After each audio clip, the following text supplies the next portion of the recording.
Hello. It's been a very, very long time indeed since I last did my Q&A session on here. It's probably been about 4 months since I actually recorded a YouTube video as well. So apologies if you feel you're getting hammered by the shorts. But I thought I'd come on tonight and do a little bit of a Q&A session. I see we've got 4 people on already, so I will just open it up to everyone. If you want to ask any questions, just stick them in the chat. I will just talk for a little bit first about what's going on, maybe some plans for the seasons and how things are going. So it's been very busy. Normally for me, it kind of goes quiet around January, and then things pick up again in February, and then it's like that throughout the course of the year. So it's always pretty busy.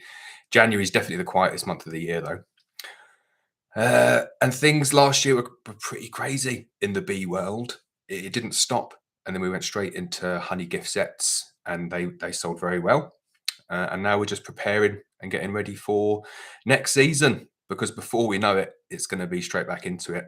I was out today and I saw the catkins were already out around here. It was 12 degrees Celsius. The bees are flying. So I thought it's about time I come on here and did a bit of a Q&A session. A number of people have requested it. If you're wondering what I'm drinking today, I've got a cup of tea uh, in a bee cup, of course, in a bee cup. And I've got some squash as well. I always have a nice glass of squash. So yeah, I see some people are coming in. Hi, Kush Trim. Hello. First one in. How's it going? But yeah, stick some questions, stick some comments on there. I'm happy to talk about pretty much anything. It's crazy because the last time I did one of these videos, like Arsenal were a mediocre football club, absolutely rubbish, and now they're top of the league. So I usually deflected any questions about Arsenal, and now I'm more than happy to talk about Arsenal. So I see Jim, number 2. Jim, you've been requesting this for a while. Hello. Thanks for sending through your videos. I hope you're well. Ollie saying, are your F1 queens you're selling this year from your German queen? Right. So I've got so many different breeder queens now. So probably got like upwards of like 10 or 12 breeder queens. I am selling a few of them. I can take UK F1s from my German. I've got a couple of Danish. I've got some really good UK lines as well that are historically European. But I can do any of those. Did you like the German ones? The German ones are very, very good from Lutz Eggert. So yeah, got loads of different ones. I'm just looking here. Ross saying, good evening. Painted my first new hive today. 1 down, 2 to go. Very good. How did you paint that one, Ross? Ian saying, hi from the windy and rainy Cotswolds. It is properly hammering it down here today, going crazy. Dan, hello from Romania. Very nice. Hi, Dan. Marcel, good evening. Brian saying, any losses so far? You've lost 2 colonies. Right. So do you know what? I've not even looked because the bees have not been active yet. I'm just not going in, not looking. And I know some of the videos might look like I'm going in and looking. I have not recorded a video for 4 months. Not even a single short, maybe 1 or 2 shorts. But I've not been doing anything. And the way that I kind of run my colonies now, I always think that I'm just going to, if the colonies are dead, then I'll just leave them and I'll sort out the mess in the spring before the bees start flying. I'm just looking at Bozo the Clown. They're saying I look like a bum. So thanks very much. I'll take the insults, no problem. Oh, no, actually, no. It's asking me whether I want to show that comment. So there we go. We can show that one. Thanks very much, Bozo the Clown. Great name. Sue is saying, is my tea in a beaker? It's kind of not a beaker, but it is a very nice tea, honey bee mug, which is cool. But wait. So yeah, there probably is some losses. I'd be surprised if I didn't get 10% losses. That's what we normally go on. Last year we got less than that. But the big thing that I say is before the bees start flying and working out where those losses are, I will be going in, identifying the ones that are either losses or completely dwindling, and I'll just be sealing them up. And I know it sounds a bit harsh, and you'll probably end up with like, I've got 100-ish colonies plus all the nucs now. And you might do 1 or 2 that you seal up that could have got through, but I just can't run the risk of any of the colonies that are potentially diseased being robbed out by all the rest of them.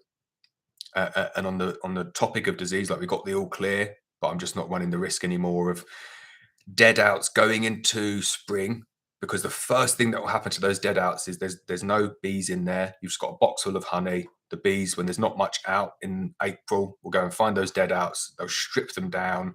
So if you've got one colony that's got EFB and it's a dead out, and then you've got 20 other colonies in that apiary, then they're all going to get it, and it's just a really easy way to spread it. I see Bozo the clown is really enjoying it, so you don't have to stay. It's fine. It is just me and a wall. There's not really much else going on. Right, babies, what's the plan for 2023? You said last year you were looking at downsizing. Is that still the plan, or has it changed with the queen breeding? So definitely either staying at the level that I'm at the moment, or significantly downsizing. Definitely downsizing the full actual colonies. So the queens and nucs will either remain constant or slightly increase, but the main colonies will definitely go down. Because that's the time-consuming one for me, is going and doing the inspection on like 100 production colonies each week, and I just can't do that anymore. Louise is saying, hi, will you ship your queens to Jersey? I don't think we can ship to Jersey. It's just bonkers with Brexit. You can't ship them, can't even ship them to Northern Ireland. So I'm pretty certain that Jersey is kind of another planet when it comes to Brexit now. So I don't think we can ship them to Jersey. We do Isle of Wight, ship them to the Isle of Wight, but not Jersey, unfortunately. Valas says, why don't you use a smoker on your hives? So I do generally have a smoker lit, but sometimes I kind of leave it. Sometimes I run over it with my truck. And sometimes I find that it's just not really like having a massive effect on the bees. And especially if I'm just not doing videos and I'm just going and doing the bees myself, when you've got the ultra suit on and you've got good gloves on, you don't get any stings anyway. So I just see it as another thing that I kind of have to do. I keep my Aposolis in the car. Aposolis is good as well. Like I wouldn't say the Aposolis is better than the smoke. I do prefer the smoke. I find it more reliable, find it more effective. But I love having the Aposolis just on hand, just to turn on, just to give them a blast. I think it works really well. But it's probably a little bit of laziness why I don't use a smoker. Christopher Harmon says, greetings from Champaign, Illinois. Very nice. Have you seen the bee barns from Vino Farm channel? If so, how do you feel about those super insulated hives? So I've dipped in and out of those. I've seen his update. I think he did a new update, didn't he, on some of the Langstroth with the super long frames and that are really insulated. And my view is, yeah, love it. Like deep, long, narrow frames like that on a super insulated hive works very well. I think the bees like that. I really like insulated hives, so I think they're good. Ross says, just used a brush, is a lovely pink. Have you any AMM Irish Black Queens? Wow. Comment like 15 and we got onto Irish Queens already. So that was a massive backlash, wasn't it? Bloody crawl back under my rock with that one. But yeah, I do have an AMM Queen from Jonathan Getty. Do still have it. Although when you open up the box to look at them, they're either dead or they're just doing what AMM do, which is very, very small clusters over winter. So I did go and have a sneaky peek at the AMM probably 3 weeks back, maybe just before Christmas, and there was just nothing. So when you lift the box on a buckfast colony this time of year, like it's covering like 10, 11 frames of bees, but you lift the lid on the AMM and there's just kind of not really anything there. I knocked them, banged in, nothing. But that is what they're supposedly do, which is go down very, very small. So I'm not overly worried.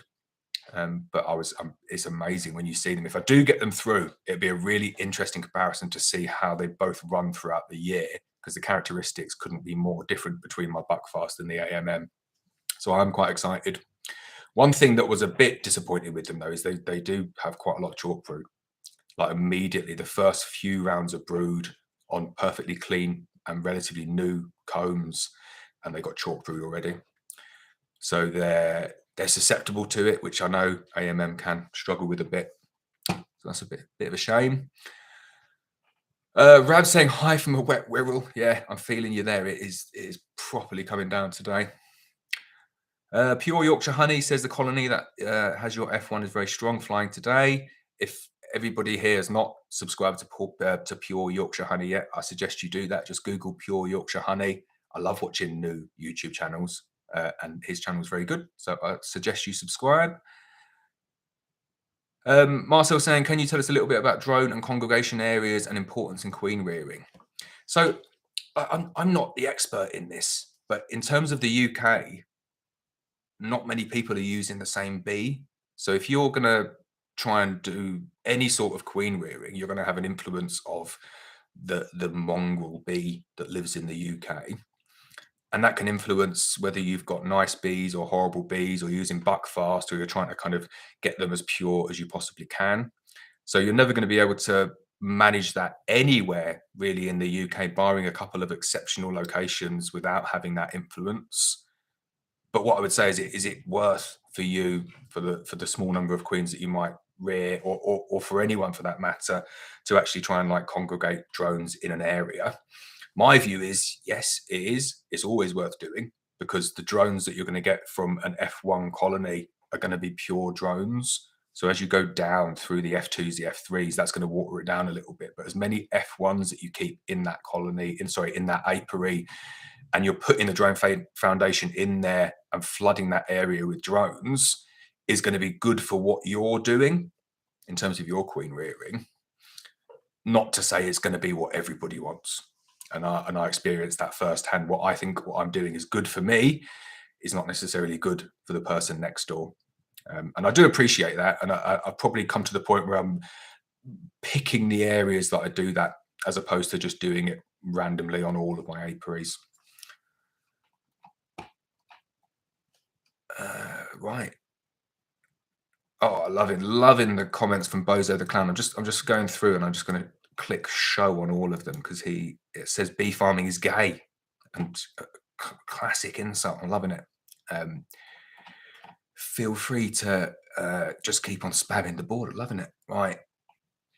Nobody cares, but Bozo the Clown is still here listening. So, right, next question. Dan, can you please advise whether Demeray method is successful for swarming prevention? So yes, it is by far and away, for me, the most effective method. It doesn't mean that you do the Demeray once and that's it. You're not going to swarm again for the rest of the year. But I find it gives you at least 2 weeks where you don't really have to worry about them swarming, but you still have to follow through with the rest of manipulation. But it does end up with huge colonies, and you do end up having to lift very heavy boxes from quite high up. So I think a few people have been caught out on that this year, which is watching the videos and thinking, oh, that's good. It helps with swarming. You get lots of honey, and the colonies are nice and big. Like, what's not to like? And then they try the method, and then they realize that they're trying to lift kind of heavy brood boxes up from this height, and they're struggling to lift them. So I would say, if you're like vertically challenged or not very strong, it can be a bit of an issue. But you could convert it and do it with shallows, but it definitely helps like shorten the amount of time, or lengthen the amount of time that you need to worry about them swarming. And I like to do it 2 or 3 times a year, go across a whole apiary, do it to all of them. And it definitely helps. I can't even remember if I lost a single swarm last year. Maybe 1 or 2 out of, I think, 150 main colonies last year. We didn't lose any swarms. It was great. So Slovenian Carniolan honeybee says, how many colonies do you have right now? So lots of nucs, hundreds of nucs. And then we've got like 100-ish, maybe 95 full-time, full-size colonies, which I am trying to get down. I had 2 of your so Mustrum Ridiculi. I had 2 of your queens this year. One went mental and ended up on 7 supers and 60 kilograms of honey. What's their usual lifespan, please? I'm hoping for 3 seasons at this rate, but anticipate 2. So yeah, that's the one thing with buckfast is you're not going to get like 4 or 5 years out of one of them without massively condensing down the amount of brood that they're going to fire out. But what I would just say, and this is the exact reason why I keep them, is that you offset maybe like the earlier replacement of the queen. And your question there, I'd say 3 seasons at a push. For me, if I had a queen going into the 3rd season, I'd be looking to replace her before she swarmed. Or if they superseded her, I'd quite like them just to supersede her. That'd be great, and not to swarm and go off into someone's chimney. But 60 kilograms of honey is pretty good for the sake of a 38-pound queen. And then you've got 60 kilograms of honey, which is like, what, 130 pounds of honey. And if you're selling it in 8-ounce jars, that's 260 jars. And if you're selling it at, say, £6 a jar, That's like what, £1,400 cash worth of honey for the sake of replacing a £38 queen every 2 years. I never got anywhere near 60 kilograms of honey using local mongrel bees. Like nowhere near. We're talking maybe £20, £30, not £130. Which moves me on nicely to Keith. I got £248 off 2 hives. What's the sort of average for 2 hives? So I would say that's a very, very good average, Keith, especially where you live as well.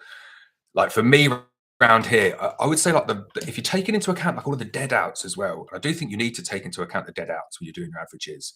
I would say for us, we're like £50, £60 per colony per year, which is nothing when compared to the guys down south. That's just Jasper in the background. He'll come and make an appearance shortly, no doubt. But they talking like I look at Chris Manson, he always gets a shout out. You're looking at like £250, £300 averages across colonies in an apiary. And the weather was perfect last year. And I'm hearing we're going to get more of the same this year, but it was very, very good. And up in North Wales, we have the luxury that we don't get the issue of kind of depleted nectar availability through lack of rain, because the ground's kind of so wet anyway. And all of our crop, or most of our crop, comes from either deep-rooted shrubs or mostly trees, which can cope with those drought conditions. But I would say if you're getting over £100 of honey average per hive, you're doing extremely well wherever you are in the country. If you're getting over £50 average, I'd say you're probably kind of doing pretty well. That's where we are. Dan says, hello, struggling to find the location for hives. I'm being picky, but do not want to be driving 30 minutes. Should I stay picky rather than settle for something that just gets me going? That's really interesting question, and a predicament that I found myself in last year, which was I ended up, and I've left there now, the river apiary. I handed it over to someone else, and I'm genuinely gutted, as I was kind of giving the guy all of the information and telling him like what the amazing flows were there, and like starts off with the dandelion, and then you get the bluebell and the wild garlic, and then it moves all the way throughout the year. Like every single week of the year is like a different thing that flows. And then you get Himalayan balsam just to take you through to October. And it was by far and away my biggest cropping apiary, like probably double everything else. But it was like 40 minutes away. And it's funny because the whole like US, UK thing here comes into play. So for me, it was 40 minutes drive there. And then you're doing your faffing around there. Then you come back. So call it like hour and a half. And I didn't have an hour and a half to spare each week. So I shut down that apiary and I've moved my bees elsewhere. And I got loads of stick from people on that saying, no, you've made the wrong decision. And I can see why, if you're a full-time bee farmer, that extra hour and a half a week to get the extra payback in honey is probably worth it. But for me, when I don't have the time to do it, it wasn't worth it. So my advice to people would be, and I've done a video on like picking an out apiary, is it needs to work for you. And if you're thinking at the beginning, oh, half an hour each way is probably not going to work, but I'll do it because it gets me on to somewhere and then I've got an apiary. I'll tell you what, moving colonies out of an apiary is way less fun than moving colonies into an apiary, because you get the excitement and you think, oh, this is great. I'm going to have bees in an apiary and everything's going to be fun. But doing it the other way around is a real pain. But the bigger ones for me is choosing the right one. Get the right apiary from the very beginning. Make sure you can get good vehicle access. Make sure it's not going to flood. Make sure it's safe, secure. Make sure you kind of like not just saying like everything's good, but the forage isn't very good. Like check it. If the forage is rubbish, ditch the apiary. But I would think you could do closer than 30 minutes away. Like all of my apiaries now, every single one are less than 5 minutes drive from where I live. And it's a lot better for me. Bozo the Clown says, are you one of those losers that farms bees? Yep. Damien says, hi mate, out of curiosity, what's the reason for downsizing the main colonies? I just don't have the time. I don't have the time to be doing like kind of 2.5 weeks of extraction. I don't have the time to be going and doing those inspections each week. And if you're not going to go in and really commit to it and make sure that you do the inspections each and every week, then you get left in this really annoying predicament, which is you put 80% of your time into something and then you've not done it well enough because you need to put 110% in. So then the bees swarm and you end up putting all of that time and effort into something that doesn't actually pay you back anything because the bees have swarmed and you've not got any honey. So like I'm kind of busy outside of bees at the moment, so I need to make sure that the beekeeper doesn't get and like sap too much of my time, and I need to try and make my time as effective and as efficient as possible. So I enjoy the queen rearing side. I enjoy making up nucs. Really enjoy going out. For me, that's quite therapeutic and it's quite an enjoyable thing to do. Whereas slogging over 100 colonies, I find quite tedious. I find it quite difficult, and I'm kind of sitting there doing the bees and thinking, oh, this isn't really fun. I prefer to be playing golf or doing something else. So I'm trying to just reduce that side of it down, ramp up the side of it that I enjoy a bit more. Um, I've said that 3 years in a row, and I've not managed to get my numbers down yet. So these are quite good at playing catch up with me. TM says, how many beehives do you have, and do you do it alone? So yeah, I do it all alone, and it's like 100-ish production colonies at the moment, plus the nucs. I think we'll give Bozo the Clown one more chance. All right, let me jump down. Okay, right. I don't know. I haven't banned anyone yet. Let me ban him.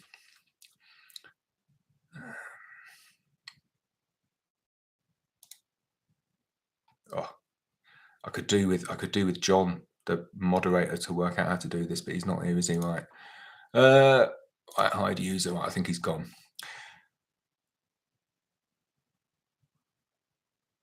Right. So next question then. Hi. If you were moving bees to a new apiary, when would you move them? So now is the best time to move bees. It's such a good time because it's not like freezing cold. It's kind of like 10 degrees.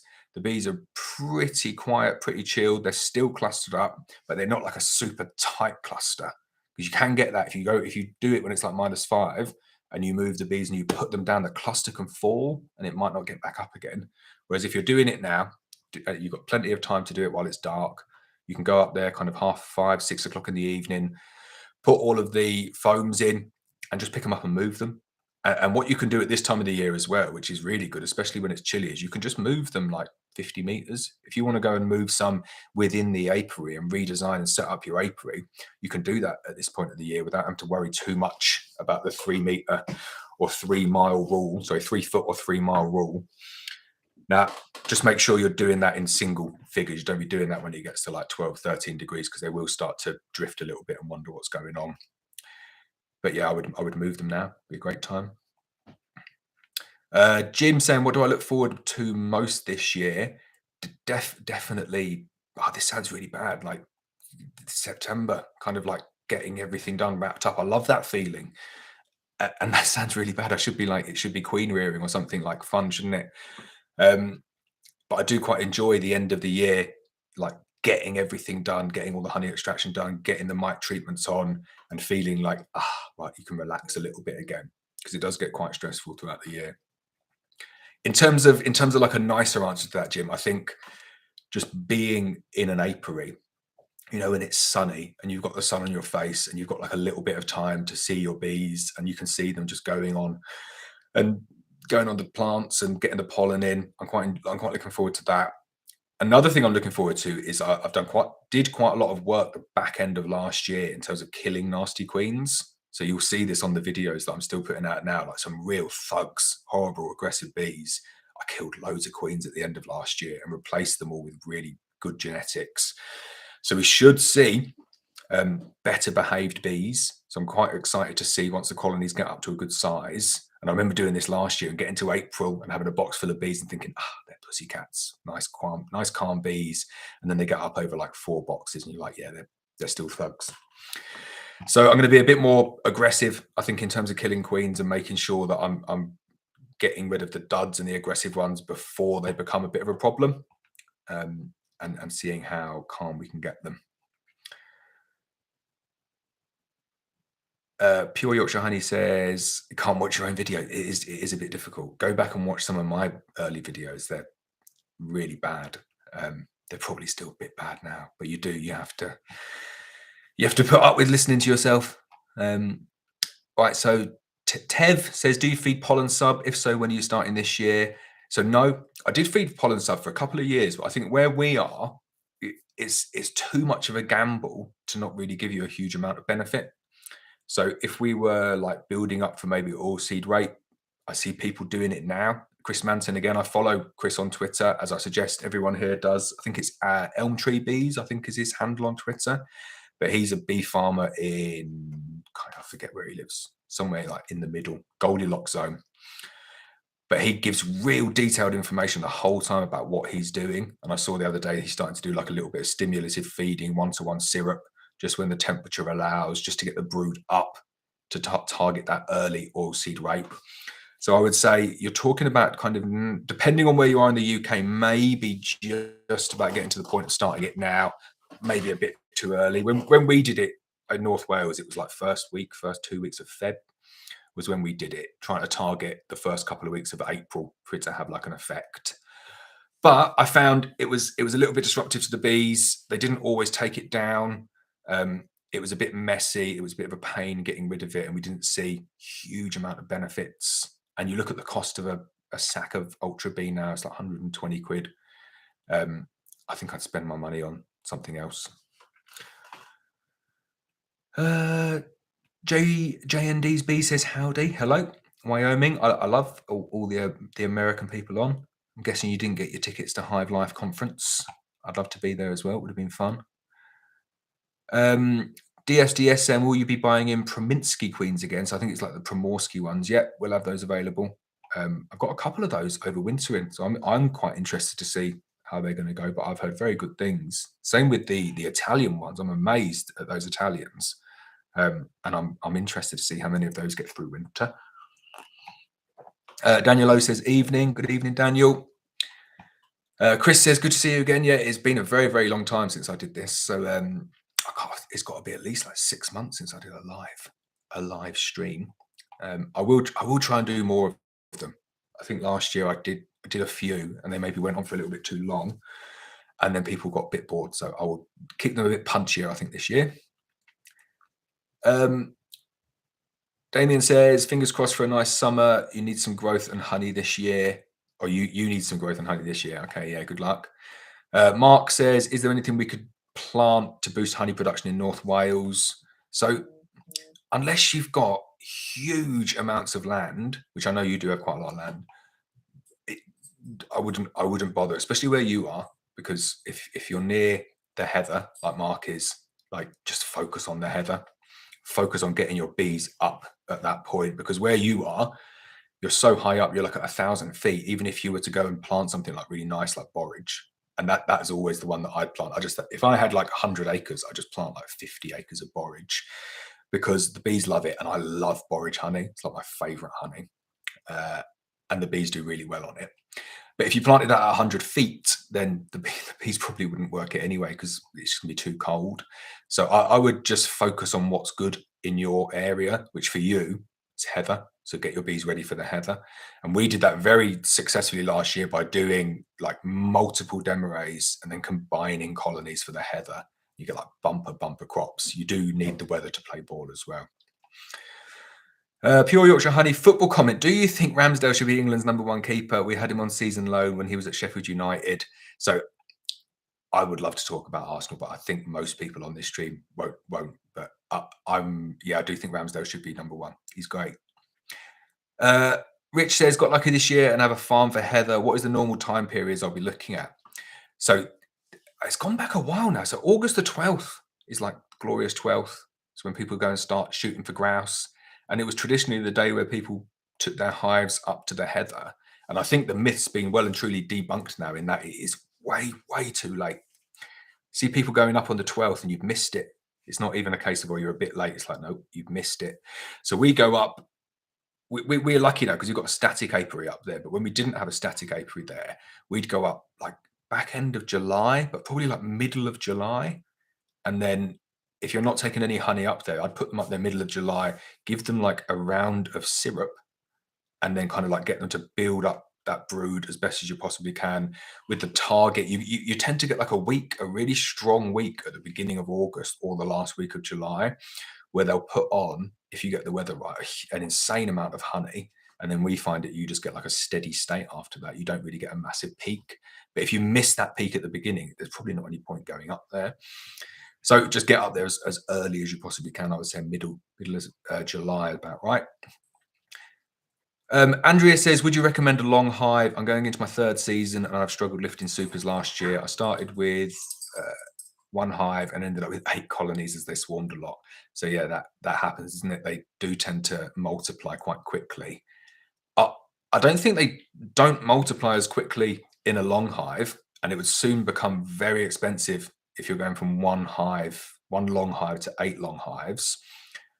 I like my long hives, like I do like them, but I, I wouldn't buy another one for myself, only because for like kind of like commercial beekeeping, they're not really what works for me.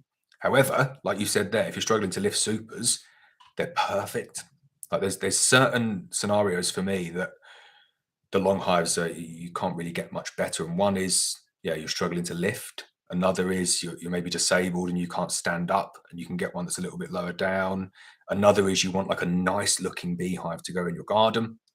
So I think it ticks all of those boxes, but for me, not commercially. But I do like playing around with them. Hutchinson Honey says, evening. Hi, Sam. What do I prefer, wood or poly boxes? Right, so I've kind of toed and froed all the time with this one. Jasper's just heard another dog, so he's going to bark. Oi! So I've always much preferred poly boxes. Poly boxes for me, the bees do so much better in them. Always said that. However, the cost of poly boxes now has just gone crazy, really, really expensive. So if money was no issue, I'd always go for the poly boxes. But now I've kind of settled on a bit of a halfway house, which is if I was buying any more, which I'm not, but I'm almost trying to convert what I've got from the stock that I've got into this format, which is I build my own floor, wooden underfloor entrance, which is really good for the bees, really good for moving them. I would buy, if I had to buy this new, a second cedar box. So the cheapest wooden cedar box that you can get. Don't get pine boxes, and don't get cedar boxes that have got pine runners or whatever they call them, because that's the bit that's going to rot first. So just get entirely cedar boxes, but then I would combine that with a poly ashforth feeder, because that is the most versatile piece of equipment that you can have, because you can use it as a crown board, you can use it to feed sugar syrup, you can use it to feed fondant, and then you get all of that nice insulation on the top. And then I would either kind of go really cheap and make my own roof out of whatever, but with a steel kind of box section around it. Or I've done it on a couple of hives this year, which is, the like the horticultural trays that you can get, black horticultural trays. They're about £7 each. You can use them over the top, because all you need to go over the top of a poly ashforth feeder is something just to keep the rain out. It doesn't need any insulation, can be zero insulation. So that would work quite well. And that would work out at like £7 for the roof. Poly ashforth feeder is expensive, like call it £45. That's 52. And then add on the 15 for the box is like 67. And then I'd make my own floor, call it a tenner for the floor. So you're talking maybe like 75, £77 for a really good hive, with no supers. So you could add the supers on. So it's comparable price-wise to a normal wooden one, but I think it's much, much superior, especially with that poly ashforth feeder. Jim says, are you looking to go into any of the other bee shows this year, apart from the one in February? So no, I'm just going to the one in February this year. I'm properly excited about it, because I love going to see like all the equipment, and there's loads of different companies going there. So no, just going to one. I don't know if people have seen it. There's like a Q&A session. So me, Griff, and Richard Knoll are all doing a Q&A session there at 2:30. So that should be fun. Dan says, can you confirm also that in your apiary, Buckfast Queen is the best bee line that you worked? So for us, yeah, definitely. I've not had a huge amount of experience from the other ones. Like some of the Carniolans I've had have a bit swarmy for me, but I'm not saying that they're all swarmy. Maybe I just didn't get the best out of them. I like Buckfast. Ian says, my runny honey sells very well, but struggle to sell the soft set honey. Do you have the same problem? Yeah, interesting, isn't it? Because what I always find is people are really put off with any sort of set honey. They think it's inferior, and they think it's honey that's gone off. But we find that when we go and do like market stalls, which we hardly ever do, but if we ever go and do market stalls, we'll always bring tasters, like little lollipop sticks, wooden lollipop sticks, and then a few jars at the front, and just make sure people don't double dip. But always getting them to taste the different ones. And the biggest sellers on market stall days, or maybe like 50-50, but probably just a little bit more, is the set honeys. So either the set borage or the set heather blend or the soft set honey, because you can talk to people about it and you can say, oh, that's not off. We do this, it's creamed and blah, blah, blah. And then they love it. So I think it's more just educating people that it's not honey that's gone off. It's honey that's meant to be set and is nice. I really like set honey. Mark said, what happened to the bees in the tree? I went up there and they've just gone, completely gone, absconded. So I should have, I kind of think maybe I should have gone in there earlier and done something, but I've done that before where you try and do that in January and you end up doing more harm than good. So that I didn't do anything to that colony. I put a bit of wood over it and I made it a bit more airtight and they just went completely absconded. So whether an animal had got in and had a go at them or they just died, I don't know. But they are no more. Oh, how weird's that? Karen's asked exactly the same question. Yeah, so no video of the follow-up because they were just dead. James Crouch says, good afternoon from Indianapolis. Hello, James. Tina, alive, yeah, finally. 6 months later, I've done another live. Tina says she's in Glasgow working with Scottish Fire and Rescue. Very good. We have 2 one-year-old hives at one of my stations, and we're getting a hive at my other station in the spring. Cool, love to see it. It's probably good for me to do some promo for me, isn't it? Send me videos, beekeeping videos, and I'll post them on my channel, and you can win £350 of credit on my website. So you can have like a nuke or 10 queens, or if you're in the US, I will just pay you the cash. That is not to everyone who sends me videos. That is to the person who gets the most views. But it's good fun. You get your name on the Black Mountain Honey channel. Right, let me read the next one. Chris Humphreys, 5 years in, 34 colonies and still not treating, but I do have a management system which I've not had to use yet. Lost just 2 colonies, one to starvation and the other was too small in November. Thoughts? Amazing. Great stuff. Great effort, Chris. I really hope you continue with that positive news. Be interested to see, like, are you isolated from other people? And did you have like a phase where you were losing more? But there's definitely like a peak when it comes to non-treating in terms of like year 1 fine, year 2 fine, year 3 ooh, maybe not getting so good, year 4 not looking good, year 5 dead, like all of them. You do get that trend, like a general trend, which it doesn't seem appear to be applying to you. But yeah, in terms of my thoughts, just keep a close eye on it. Do you do like any counts to kind of see like how many varroa are in there? Because they'll definitely be there. But I love this. There's no, I'm not trying to sell you Apivar or make people do treatments. I think it's great that people don't treat, but I don't think it's ever going to come to a point where nobody has to treat for varroa. Although that would be great. Although I was very interested to see the AFB vaccine. I think that's really good, really clever, especially for AFB as well. But it's interesting because it doesn't seem that EFB is taken like that seriously in the US. From what I see, it's more AFB is the one that they focus in on. But it would be good if you could get vaccines for it. I think that would be good. And the vaccines looked quite good in that it wasn't like a chemical kind of antibiotic based vaccine. It was more of a, here's a little bit of, I think it was like a part of the spores that were like not active. So it didn't result in an AFB infection, but it meant that they could tolerate it and then battle it if it did start, sorry. So I thought that was really interesting. Oh, sorry, I'm really behind. Right, I'll speed up on these questions here. Right, okay. So Joy says, "Hi Laurence, I had 2 queens in one hive going into winter. What do you think is likely to happen come spring?" So, almost certainly, one of them will be killed. You might see them both on the first inspection.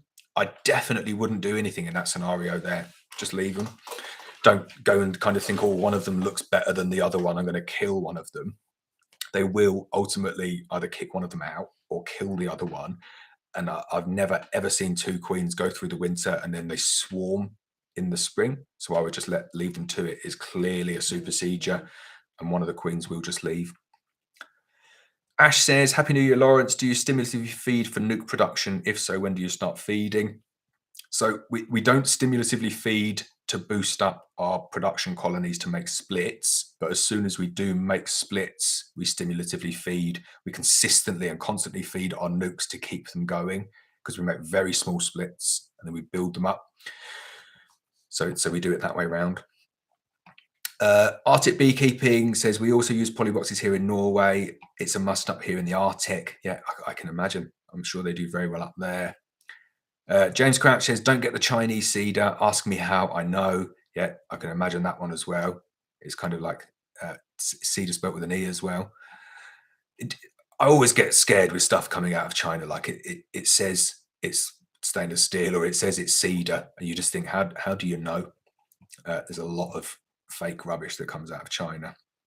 And that's not to say that there's not a lot of amazing stuff that comes out of China as well, but you do need to be, suppliers and manufacturers do need to be kind of well on top of the QA and the QC side of things. Dan Book says, have I used the bee gym? So yeah, I've used a bee gym. I put it in my colony and don't know, didn't really do a huge amount. I love the idea of it. It's a great idea. I'm not sure how effective it is, and it's definitely not something that I think that you could just use on its own. I think it needs to be used in conjunction with other things. Reality 2 says, do you have a website where you can buy some hives like mine? So no, we don't sell anything apart from like honey and queens and nucs. Which hive are we talking about? If you're talking about the poly hives, I would recommend the Abello ones, and I do Abello social medias, but I didn't do Abello social media prior to buying all of their kit.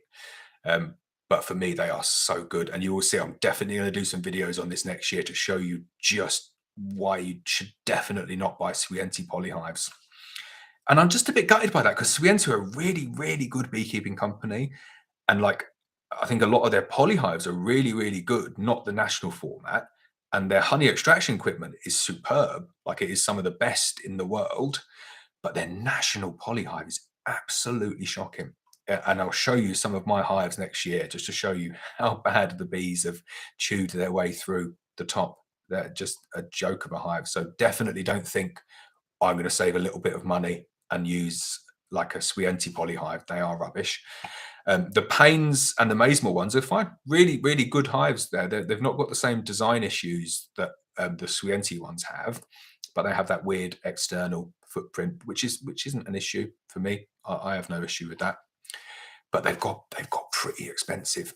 Used to be a point where there was like a difference in, the density of the polystyrene meant one was a lot more expensive than the other, where I think now it's quite clear that the Abello is the market leading polyhive.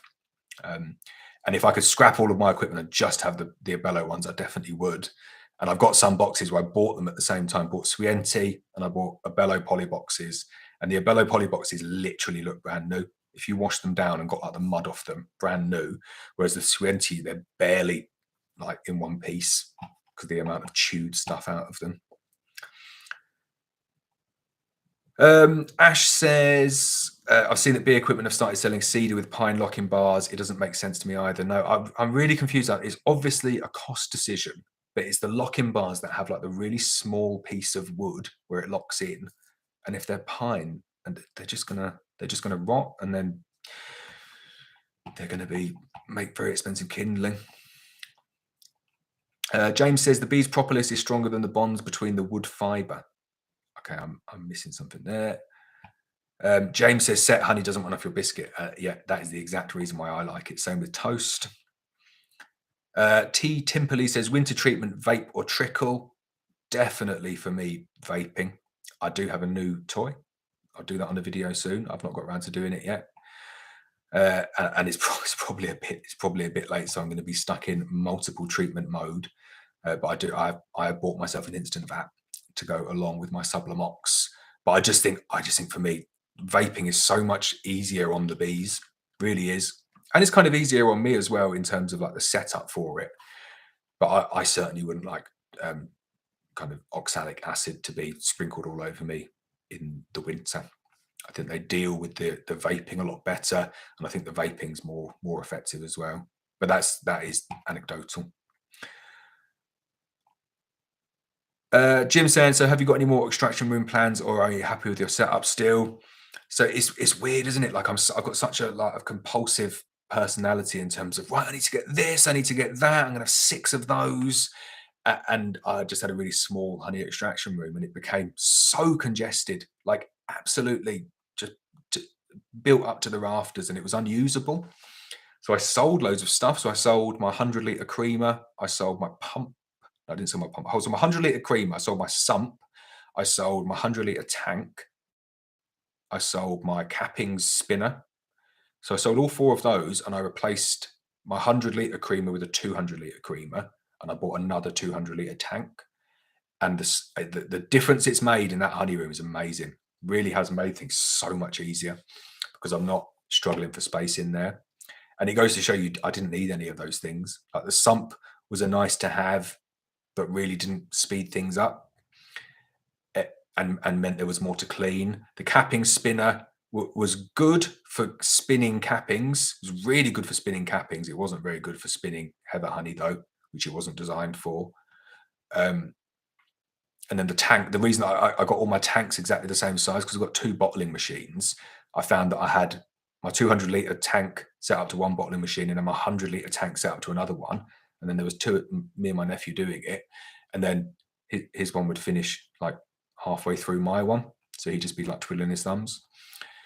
So yeah, I've upgraded it. I'm not buying anything else. It's done, completely done now. Chris, the treatments, no, just lost the 2 in 5 years. That's really good. I'm be very interested to see how you get on with that. So keep me in the loop. David Townsend, hi, I have 2 supers full of ivy honey and 2 supers of runny honey. If I warm up the ivy honey and mix them together, will that make a set honey? Yeah, it should do. If you can get them, if you can get them out of the combs, that will be a really good video to see that. So you're saying you've got 2 supers at the moment full of ivy honey, like off the colony or in the colony. We need to explore this further, because I think you're going to have a little bit of an issue getting that ivy honey out. I would wager it will be set as hard as concrete now, so you'll probably have to sacrifice the frames if you want to get it out. If you don't want to sacrifice the frames, you can just put them in between the brood once it gets a little bit warmer, maybe March or April, and they will definitely work that and clear out the frames for you. But then you will get brood in them. If it is still runny, be amazed if it is. If it is still runny, yeah, mix it with some runny honey. Well, you probably wouldn't even need to mix it with runny honey, but get a drill in there and go through the set method. It makes a really nice set honey. It's a bit hard, and it's a bit of an acquired taste. I quite like the taste. It's a bit, people think it's a bit like stinky feet, which it's not. Yeah, that's not the best marketing term for it. But yeah, should work okay. Wee Purple Haze, nice name. Should I clean out the door of dead bees? A bit clogged behind the mouse guard. 2 one-year-old court swarms in a full brood box, and super overwintering in Northumberland. So I'd say, yeah, there's no harm in just kind of getting the mouse guard out for 2 minutes, clearing out all the bees and putting it back on again. You will get lots of dead bees. You think about it, like in October, say September, October time, you've got what, 8,000 bees in your colony. Get to March, they're all going to be dead, or maybe April. Get to April, every single one of those bees there is going to be dead. And throughout the year, when it's warm, the bees go and fly them off and drop them like 50 meters away, 100 meters away. But in the winter, they don't, because they're just kind of thinking, well, I'm not going to clear that dead bee out because I probably won't make it back. So they just put them on the entrance. So a lot of people get this like February, March, loads of dead bees outside the front, and they're really concerned. And I just say it's perfectly natural. However, if it's getting clogged and the bees can't get in and out, then yeah, I would just clear it out. No harm in clearing it out. Oh, I'm struggling to get through all these questions. It's great to see so many people, and we had nearly 100 people on a minute ago. So just I'm gonna keep on going till about 6:30, maybe 7, and then I'm gonna go and have some dinner. Wow, right, there's lots of questions that I've missed. Right, so here we go. Right, so Peter, hi Peter sends me like a. I don't want to put the pressure on like you got to do this every year now, Peter. He sends me like a watercolor Christmas card for the last 2 years in a row. And I've not got them here. I've got them downstairs in the kitchen, but they're like the best watercolors ever. So thank you, Peter. That's very nice. I do enjoy them. He says, evening, my 2 colonies are okay, so I hope to do a few splits in the spring. Buckfast nuke full of bees. Excellent, because your bees died last year, didn't they? So you're back up with new bees. Mark saying, hi, when are you selling your UK queens? So you can pre-order them now, but they're probably like, I think it was like June, middle of June, like first week of June. I got the first round out last year. Do you know what? I probably could have got them out earlier, but I've had my fingers have been burned trying to do it too early before. But if I'd have done it that early last year, I would have had great success. So I might try around a little bit earlier, see if I can get them out middle of May, back end of May. But it's around then. I'd say safe guess is second week of June. Simon says, in my experience, USA have much more liberal antibiotic use. This is true. You can't treat over here. If you get AFB, you can't treat with antibiotics at all. It's a simple policy, which is AFB means you kill it all and burn everything intact. Can't keep anything AFB wise, and there's no legal treatment. And I think previous bee farmers have been caught up in issues with using antibiotics. Yeah, that's what I'll say. ARC says, hello, Laurence from Albuquerque, New Mexico. Hello, how you doing? All I think of from like Albuquerque is Breaking Bad. But yeah, I bet it's nice and warm. How warm is it in Mexico now? I'm guessing it must be like 15 degrees. Oh, you do Fahrenheit, don't you? Maybe like 70 degrees Fahrenheit. Like it is. I hate winter. I love a bit of sunshine. Dan Schneider says, hello from Wisconsin. I'm guessing, I don't know, my geography is not the best. Someone once said to me, they went on holiday to Copenhagen for the weekend. And I said, oh, it's nice weather in Germany at the moment. And they gave me a really funny look. So my geography is not the best. But I think Wisconsin's pretty cold. Is that right? Maybe this time of year, cold. Andrea says, when should I vape my bees? I'm in the south and my girls are still coming in and out most days. So if you're going to go for a single vape, I think you've missed your opportunity to go in and do a single vape now. So I would suggest if you've just got a few colonies, just do it in the evening. It can be too cold to vape and it can be too warm to vape as well. So there is like a real perfect spot. Like the perfect scenario, I think, for a vape is that you get a massive cold spell at the end of November and then you wait like a couple of weeks, ideally 3 weeks, but to get it perfect, it's never going to work. So say 1st of December is like minus 10 degrees Celsius. And then you get 3 week period of pretty cold weather. And then you get a day or two around like 21st, 22nd of December, where it's like 6 or 7 degrees, maybe 8 degrees. So the bees are still clustered, but it's a loose cluster. That's perfect. That's absolute perfect for going in and doing a vape. But that you're never going to get it absolutely perfect. But what you don't want is you don't want it super, super cold. So the bees are really tightly clustered down. And then the vape, the oxalic acid can't get actually into the cluster.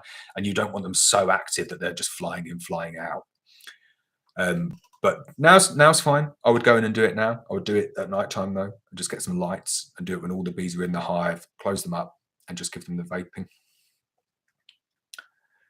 Mr. Christopher Harmon says, when do you start queen rearing? Any particular visual cues? So we work backwards from when we think we're going to have good weather and when there's going to be a suitable amount of drones. So like if you don't have good weather and you don't have natural drones that are flying, if you're doing like natural queen rearing, you're not going to get your queens mated. So you just need to work out when the bees start rearing sufficient amount of drones and then work forward to when those drones are going to be released and then work forward to when those drones are going to be sexually mature. You can kind of roughly work out all that information. It's quite easy. And the bees are pretty good at making sure that they do that when the weather's suitable. But you need the two. So for us, it is like June is kind of the point when we're likely to get mated queens out. But if you think of like the weather in May is always really nice. So we work back from there. So it's kind of, we start the prep like middle of April, back end of April, and start getting things ready. And I'm definitely going to start it a little bit earlier this year, and just I'll make the sacrifice that if the first round doesn't work, we'll just move straight on to the second round. But yeah, any particular visual cues? Yeah, the queens start the colony starts rearing loads of drones. Jim says, any luck with getting a farm? As I know that you're looking to get one, so no, and we've given up, completely given up looking to get a farm now. So we're just staying here in our house, which is nice, but we're not moving. Too risky with everything that's going on with interest rates and available cash and stuff like that. So it's not happening. Rich says, get a queen rearing long hive coming this year. Do I still use mine? And any tips? So I know I said earlier on about long hives maybe not being for me in terms of like the commercial world. The 8 nuc long hive is just incredible. Such a good versatile piece of kit. Really, really do love it. So in terms of tips, no, not a huge amount of tips, but just have fun with it. What was I going to say? There was like a mod. I wrote this down before. There was a mod that I would do to it that I would ask them to do. Did you say you got a queen rearer? Okay, you got it coming this year. So if you've not ordered it yet, if you've not confirmed it, I'd definitely get the cedar one, because I've got a cedar one and a pine one from them, and the cedar one seems to be doing a little bit better.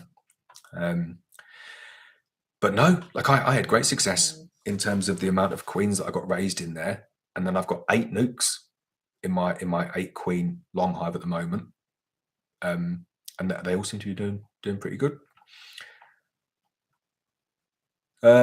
Reality 2 says, can I put a link in the description? So this is where I get my polyhives from. For anyone who wants to go and have a look, it's a bellow. Right. Can you or anyone recommend a pollen trap for a Timber National or a Bellow 12 frame hive? I can recommend one because I've only used one and it's really good, but it's not for either of those hives. So a Bellow, I think they still do it.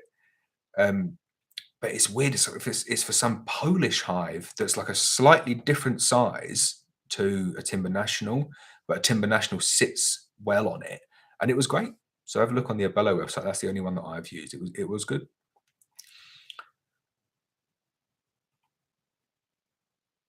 Julian Dixon, still waiting to see you do a bee beard video. That would be good. That would help me go viral, wouldn't it? Maybe I'll have a go at doing that next year. I tried to put up a prize for people to send me in their best bee beards, and I got told off by a number of people that it was inciting dangerous activity, which, to be fair, it probably was. So I retracted it quite quickly. But I should probably do one, shouldn't I? So if I get some of these super calm colonies through the winter, maybe I'll do a bee beard if I find a good swarm. DSDS says, with the mild winter, I've got brood present. Should you do multiple treatments? So yeah, I think the general consensus is treatments every 5 days. And from people that I've spoken to who have done that and tested as well, like mite counts, you really do need quite a lot of treatments. So I would be looking at like 5, 6, 7 treatments every 5 days, especially if you only got like a couple of hives in your garden. It's not going to hurt the bees doing excessive treatments, although you're not supposed to use apibioxol more than once, and we don't. All right, let's have a look. So Sean says, mainly uses Payne's Polynucs and the BS Honeybees 2-in-1s, and trialing a Bellow Polynucs this year. I've not tried Mage more. What's your thoughts? I really like the BS ones. BS ones are my favorite Polynucs just because they're so versatile. I've always liked them. I've had the steel dividers. So they used to come, and they still do. It's a bit annoying. They still ship with the basic Corex divider, and then you have to upgrade it. But I wouldn't use the BS. If you're not going to upgrade the divider on a BS Honeybees 2-in-1 nuke, just get a Mazemore one, because they're pretty much the same. Okay, the feeder is better on the BS Honeybees one, but it's that metal divider that makes it like a really, really good design. So that's definitely my favorite. I love the Abello Polynucs. I think the Abello ones are the best built, but they don't have the 2-in-1 functionality. And for me, it makes a massive difference doing that, because you can take the 2 sets of 3 frame colonies through the year, which you couldn't do in the Abello ones. And the Abello ones are quite expensive as well. but they are made of a far superior material. What I really, really like about the Abello ones is the plastic molded floor. It is a very good floor. But if I had to choose, I would go with BS honeybees.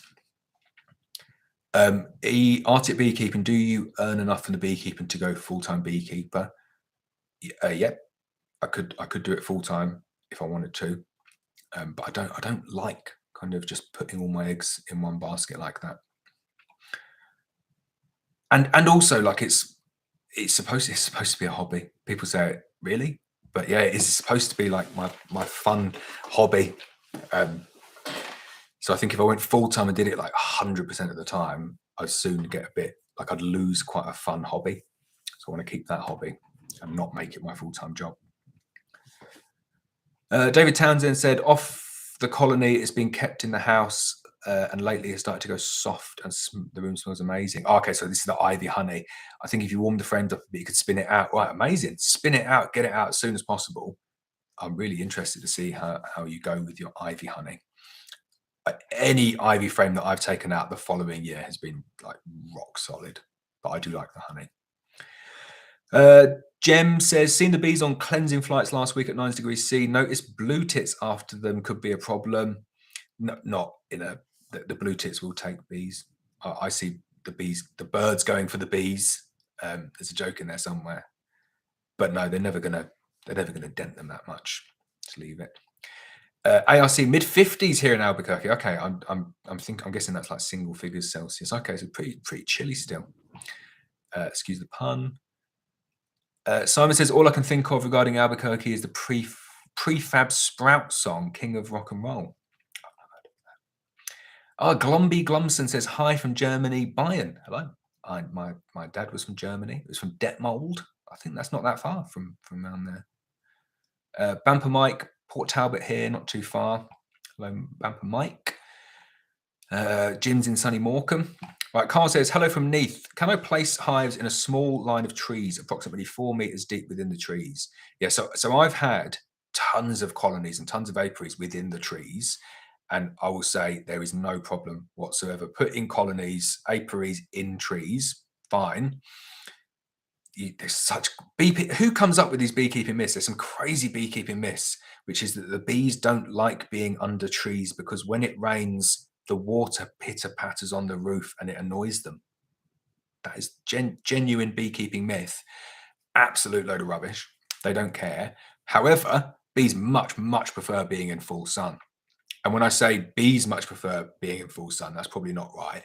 I prefer the bees being in full sun because I find you get much less kind of like dampness issue. So if you've got a colony that's susceptible to chalk brood, they tend to do a lot better in the full sun out of like woodland.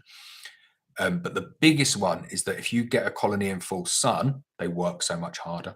So as soon as that sun hits them in the morning, colony gets nice and warm and they go out working. And then the later in the day that the sun's hitting them, the later they're going to work. And it pretty much is as simple as that, that the longer they're in the sun, keeping the forage as a constant, the more honey you get. So I moved every single one of mine out from under the trees. The other issue was the trees kept on falling over and smashing them, which is not good for polyhives. I've probably lost like 10 hives in 5-6 years from trees smashing them open, which wasn't good. So all of my apiaries now are completely out in the open, in the sun, and I find they do a lot better like that. But no problem putting them under trees as long as they're not going to fall down on them and you're happy to get a slightly smaller honey crop. Oh, Chris Humphreys. Chris is like some mega beekeeper. You have 5 colonies in logs. That's awesome. I wanted to do a log hive just like for fun. And I've not got around to it. I've got loads of bee things that I want to do and I've not got around to it. So I want you to send me some videos of your log hives, please, Chris. That'd be amazing. Mushroom, is that how you say it? I'm thinking of adding a frame of drone brood foundation to the hives I want to breed from. Opinions, please. So yeah, definitely. That's a really, really good way to do it. So, but I would go 2-pronged with that, yeah, in that, say you've got 10 colonies in an apiary and you've got one of them that's really good. So you think, well, I'm going to add some brood frames into that one, some drone brood frames into that one to boost the good drones. I would add into that as well. identify your worst colonies in that apiary and kill the queens, because you need to tackle it from both ends, because those bad colonies will still be pumping out loads of really evil drones. So you might as well just kill the bad queens and replace them with the F1 daughters from your newly reared queens. And then you'll still get the same drones from those F1 queens than you would have done if you've got a purebred queen there. And then that way you're taking the very best and trying to repopulate from them, and you're removing the very worst at the same time. That's definitely what I do. David says, I was thinking of putting apivar strips in perhaps in March. How long after they remove can I add supers? I know a few people that do that. It is actually recommended as a spring treatment. So according to their, like the blurb on the back, you definitely cannot add supers while the apivar's in, but there's no like isolation period after it. So the second that you take that apivar strip out, you can put the supers back on. So if you did it in like first week of, like say 1st of March, and then give them the 8-week period, on the 1st of May, you could put the supers back on. Really, really effective. And I think it's a good way of doing it. And then you go through the year with very, very low mite counts. Rich says, yeah, it's cedar. Yeah, sorry, Rich. I think a few people have had that. They've seen things on videos and bought them and thought, bloody Laurence, like making us buy stuff. I've got the camera like right in front of the comments there. Let me just see if I can move that a bit. There we go. That's better. Right. Wee Purple Haze says, I feed my bees mushroom compounds over the summer as Paul Starnett's research with the University of Washington and had no varroa population, so didn't treat. Have you tried natural methods? No, not a mushroom compound over the summer. That sounds really interesting. I've not tried natural methods. I've tried not treating, and they died because they had really high varroa loads. But I think in America it's slightly different as well. And the reason I say that is that you can have areas in America where there really isn't that many bees there. Like over here, the density of bees in any kind of given area is pretty high, which means that whatever you do, it doesn't matter because you're affected by what your neighbors are doing at the same time. So I know people in America who are completely treatment free. So it could be that I'm not suggesting this, but it could be that you're feeding mushroom compounds to just a colony of bees that's like naturally quite resistant to varroa in an area where there's not many other beekeepers with colonies that have got lots of varroa. But I've not tried natural methods because for me as a bee farmer, like I want to get as much honey as I possibly can from my colonies. I want to make sure that they can cope with the varroa levels. But I'm well up for people trying it. Like I'm always interested, and I always say massive credit to people who do try different things on their bees. I think we need people like that to move things forward. But I'd be interested to know more about that. Mushroom compounds, it sounds interesting.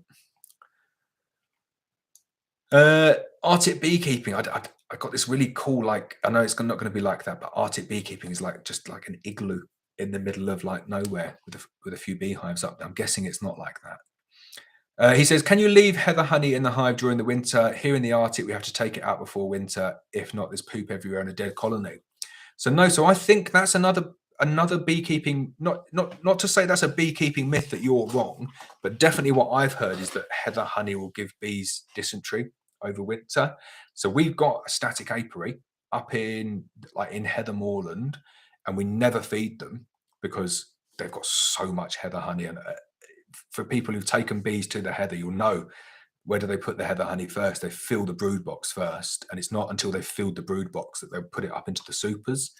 So the main heather flows go into the brood box first, and then that's what the bees overwinter on. And by far and away, my best overwintering performance is from the bees in the heather apiary, and no dysentery whatsoever, like literally nothing. So I think that there's something else going on there. There is the heather honey has a much higher water content. So it might be that the temperature conditions are not right, and then it's maybe fermenting, and then the bees are eating fermented honey, and then that's giving them dysentery. But I think if the temperature conditions in the hive are kept correctly, I've never had any issues with dysentery from heather honey. So see if maybe tweak some other variables and see if it's something else other than the heather honey. Pinkett's Honey says, glad the live chat is back. Good to hear. I'm glad to be here as well. Although I do find it's crazy, like I'm not used to talking like so like energetically for so long. I can already feel it in my throat that it's a bit like, oh. So I've got max 50 minutes left, and I've not even drank half my tea yet, and it's cold. Right, so top of the league says he's an Arsenal fan. Sorry, that's a bad joke for me. He says, I have some 60-plus-year-old honeycomb frames. Not a boast, just an interesting fact. That's pretty cool. I'd like to see them. Andrea says, what equipment do you use to collect swarms? So I use a Payne's polynuke with the feeder chopped out. And you've seen the video, I chopped it out so professionally. And for anyone who didn't get the sarcasm there, that was genuine sarcasm. I'm so rubbish at stuff like that. So I butchered a Payne's feeder out, and it's like an 8-frame void now with a ventilated screen on the top and a ventilated screen on the bottom. And then I keep 8 frames, just a foundation in there. And then that's like my swarm catching box. And I keep it in the car.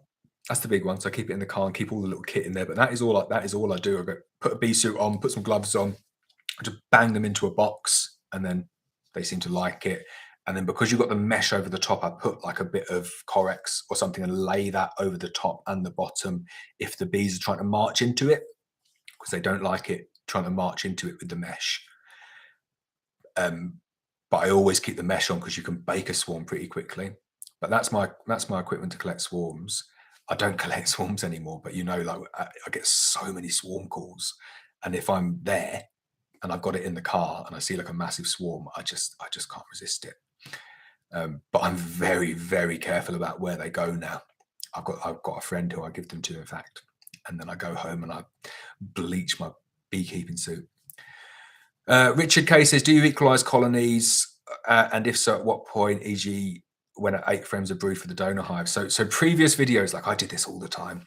Yeah, equalized them and got like, if one's got 6 frames of brood and one's got 3, I share the brood out. I don't do any of that anymore. Like the EFB scale last year has made me completely change the way I do my beekeeping. And it will mean that some colonies will be a little bit weaker and some will be a little bit stronger. And maybe the weak ones will die and not get through the winter. And the big ones will get too big, too quick and swarm and I lose them. But at least I'm not transferring frames around that have got any EFB. And for me, it's the EFB that I'm always kind of concerned about transferring now. So no, I do not do any sort of equalization. Simon Jackson says, hi, customer of yours from north of Scotland. Hi, Simon. When my bees are on oilseed rape, they always start swarming. Could you have queens ready in May? So could I have queens ready in May? Or could one? So you could definitely have queens ready in May. Like I'm not sure about this question here. So we start selling queens in like April, the imported ones. Back end of May, I would say, for the UK ones. But if going to the oilseed rape, though, that really does progress the colonies really quickly. So you could start rearing queens much earlier on the oilseed rape. I love going to the oilseed rape. I think it's really good fun. And like the negative that people say about the oilseed rape is that it sets in the combs, but if you get it out quick enough, it doesn't set in the combs. And then the other thing they don't like is that they don't like the honey. They say it's quite bland and a bit too sweet. I really like the honey because it makes the easiest soft set in the world. And then you get monster colonies, huge colonies that you've already got a honey crop from, and then you can just split them up. I get what you're saying, though. Like if you don't split them up after that, it is quite easy to get them to swarm. Or they do just end up swarming on you, which is a real pain. Doug Cotton says, hello from Nova Scotia, Canada. Hi, Doug. And I've jumped all the way to the bottom there. I'm doing quite well to not getting through all of these comments. Right, so Bamper Mike says, someone calling themselves top of the league wouldn't boast, would they?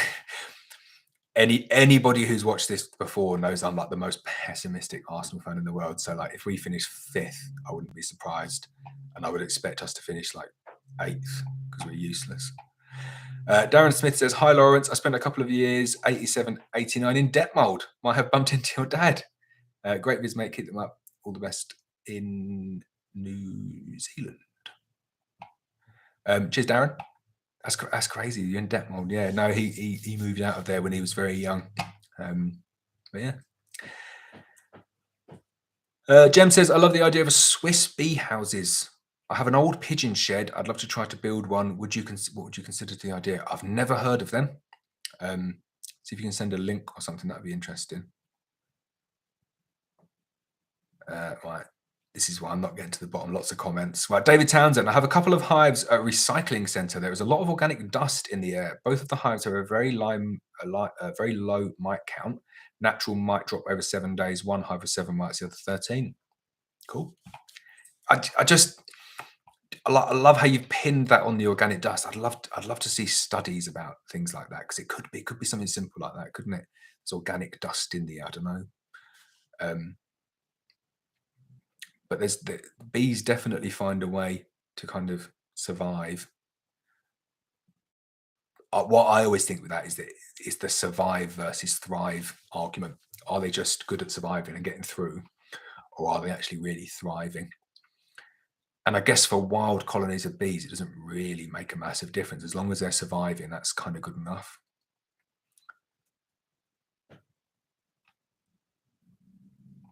Right, Arctic beekeeping. The problem here is that the bees stay in the hive for 7 months between October and April. And then I'd see the problem with heather honey, right? So I think that's what it is. It's the confinement, isn't it? And what's probably happening is that the bees can't get out, so they defecate within the hive, and then they're defecating on the frames, and then the other bees are like trying to eat the honey, and they're probably eating some of that fecal matter, and then it's giving them dysentery. So I would say it's more the significant 7 months of the year that they can't get out, as opposed to the actual heather honey. But so it'd be interesting. So you're saying if you take the heather honey out, then you don't see the problem, because that is interesting. And for me in North Wales, like, we don't get very long winters. You know, they can get out on cleansing flights most months.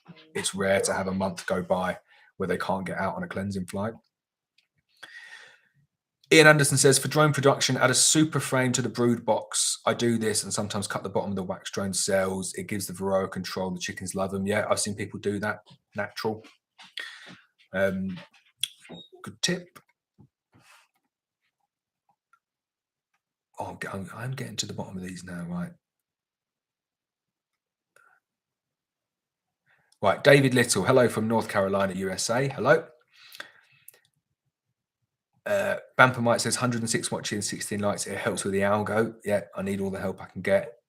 Feckler7. Hi, Laura. Hello. Any plans to do more of the Lions and other formats this year? Really love the content. So I went through a phase where I bought a lot of different hives and different formats, and kind of thought, I'll put the money in to do the videos, and I'm just not at a point where I can do that anymore, for the sake of like going and the Lions hive and the long hives are different, because I was given those.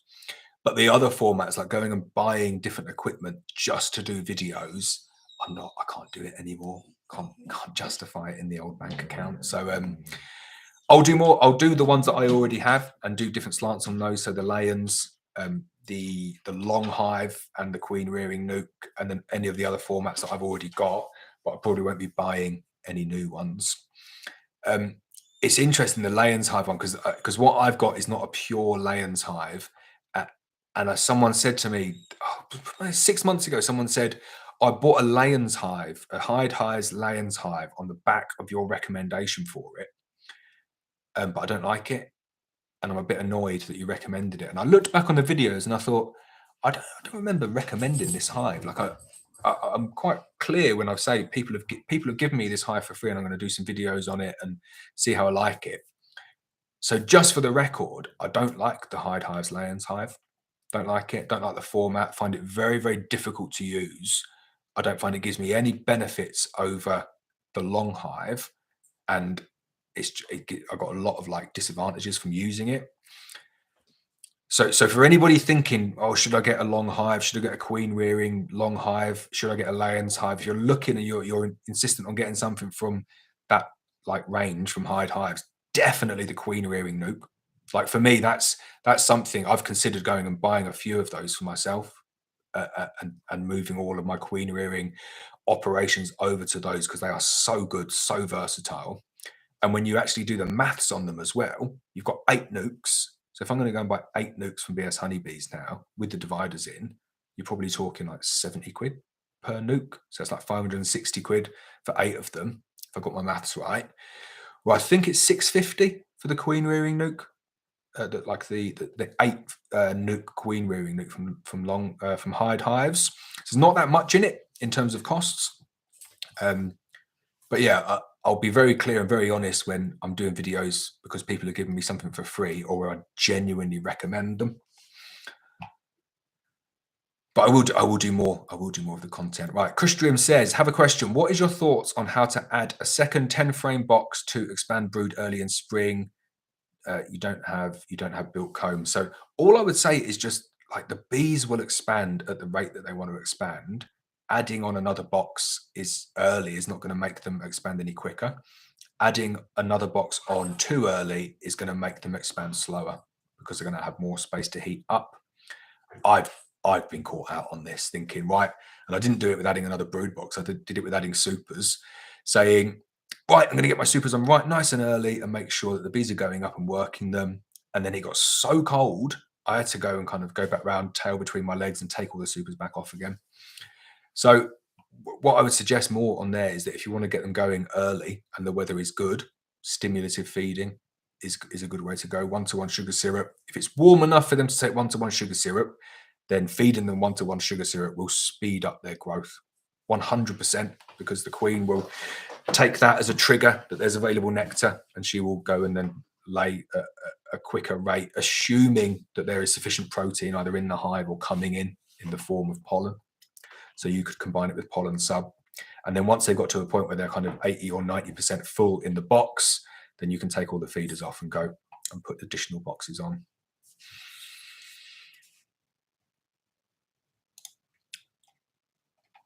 Right, let's have a look more of these. There's some great quality comments on this chat today. Richard K, being nosy, what got you into beekeeping? So I just had a swarm land in the garden, and I quite like honey, and I thought it was pretty cool. Andrea Smith says, have you used plastic foundation? As I thought I might give it a go this year on one hive. What do you think? So yeah, so I have had a go on that now, and I've had a go on Frames and Feeders. They do the fully molded plastic frame. And I think if you're going to go down the route of plastic foundation, you might as well get the full benefit of having a fully molded plastic frame with foundation. And the bees have taken to it, but they've not taken to it anywhere near as quickly as like full wooden and wax foundation, which I was quite surprised at. I thought, I knew it wouldn't be as quite as quick, but I was surprised at quite how slow it was. So I'll just have a think about why you're going for plastic foundation. What are you expecting to get out of it? It's not something that I would get across all of my colonies, especially, I don't know where you are. If you're in the UK, like EFB, AFB, if you get one of those, EFB or AFB, and you've got a few colonies and you've got like plastic foundation or plastic frames, you are in a serious amount of trouble, because they won't let you burn stuff in situ. So you have to pay to get it like incinerated, however you say it. And it's pretty expensive because it has to go down as like a hazardous waste. So have a think about it. Wee Purple Hay says, if you want to see a bee beard, YouTube search Paul Stamets bee beard and save the bees campaign. He also did an Amazon Netflix on bees and mushrooms and a TED talk. Okay, cool.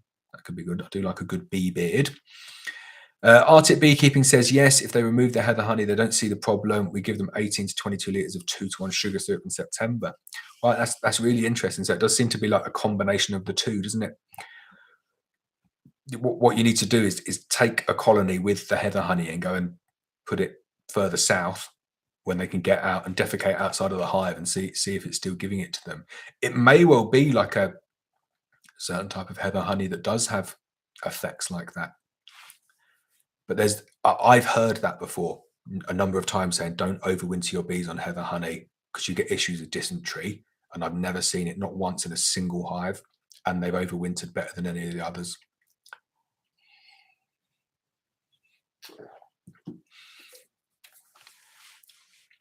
Ian Anderson says, heather honey, £8 a pound, sugar syrup, 50p a pound, no brainer. Fully agree, but not out of the brood box, because it's a pain going in and trying to extract stuff out of a brood box. Brood frames, when it's heather honey, it's just really, really difficult to extract. Joe Creasy says, sorry I'm late, was actually making some brood frames. Nice to see Jasper in the back. Jasper, there he is. Rich says they had a sale in December. I got mine for 530 for cedar queen rearing long hive. Wow, that is a really, really good price. And as I said, if you were trying to get if you're trying to get 8 BS honeybees with the steel dividers, you'd be paying more than that. So that's a good price. I'll speak to them about that. Tim says, how are you getting on with the queen from John Getty? Interesting to compare the different types. So yeah, touched on that at the beginning. Lots of chalk brood. So there's a real significant amount of chalk brood in there. Lifted the lid off it about 3 weeks ago. I crack them occasionally just to see if they're there.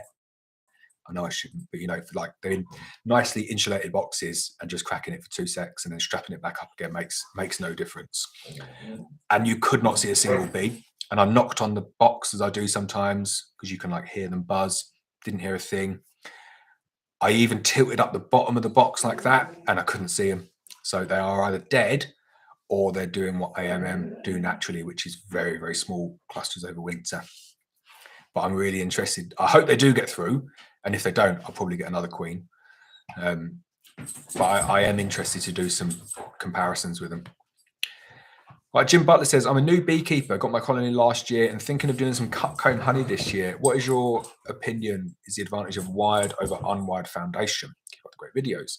Cheers, Jim. Yeah, cheers, Jim. I would, if you can get through the first couple of years without doing a huge amount of extraction, I would just run it all as non-wired, because you can extract non-wired foundation. It's no problem at all. The first year is a bit difficult because you'll get a few blowouts. But if you can get through that first year, unwired is fine, and they kind of make up, like they strengthen it after a few cycles. It seems to work well. Richard K says, at what daytime temp would you start feeding 1-to-1 sugar syrup?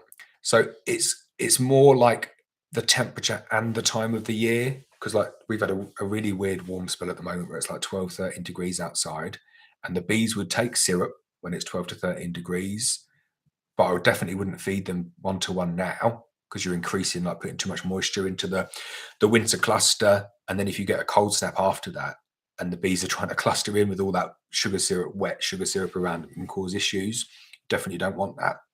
So it would be more, like minimum 12, 13 degrees C, but also probably no earlier than, for me, no earlier than 1st of March. And that's dependent. If you're going down further south, it'll be earlier. And if you're building them up for oilseed rape, it'll be earlier again. And as I said, Chris Manton has started doing a little bit of stimulative feeding now. So you're not a million miles away from when you would start. And the thing with the feeder, like on a polyashfloth feeder as well, what's so good about it and the other top feeders is that if you put the syrup in there and the bees don't take it, it's not the end of the world. Like, okay, you might need to clear it out if it goes a bit moldy, but they won't take it if it's too cold. And then if it's warm enough, they'll come up and take it. So the bees will take it. But 12 to 13 degrees, rough guide. Brian Green says, looking to start my first hive in a largish urban garden. I don't want a large colony in case they swarm. Would a non-prolific queen be easier to control regarding swarming? What would you recommend? So possibly the guy that I spoke to early in the year, maybe, who had exactly the same query with this one, which is, like, I wouldn't be put off by a large colony. Like, I find, like, by far and away the most gentle colonies I've got are big, strong, large colonies, because I don't know why it is. I guess it's like a buckfast trait that the bigger they are, the more they seem to work together. I don't know. It's an odd one, but don't be put off by thinking, oh, there's going to be so many bees flying around in the air, because you can really channel them in the way that you want them to fly by screening them. And what you could end up with is like getting a non-prolific, maybe like British mongrel colony that's really small, that's like angry Vikings, as someone referred to some of my bees the other day, which I thought was rather apt. Because then, okay, you've got a small colony, they're not prolific, but they're aggressive and they're going to sting people in the garden. So you need to like balance the two. So I wouldn't just look at saying, well, I definitely want a non-prolific colony. Well, I'd say if for someone in a garden, and I always say to people, if you can get away by not having your bees in your garden, it's a lot better. But if you do want them in your garden, I would just go more, just get like a nice calm colony of bees. And if you're going to buy them from someone, like maybe go and see what they're like before, and go and see what they're like kind of not in April, because all colonies are nice and calm in April for some reason, because they're not very big yet and all they're interested in doing is surviving. But maybe go and see them in June, something like that. Go and see them in the June gap, first, second week of June, when there's nothing around, there's no nectar. See what they're like. If they're nice and calm in June, then they're going to be calm throughout the whole year. Eduardo Perez says, hi, Laurence. Hello, Eduardo. I missed someone else. Peter Saba. He said hi as well, didn't I? Hi, Peter. You're always on air. Hope you're well. Right, where were we?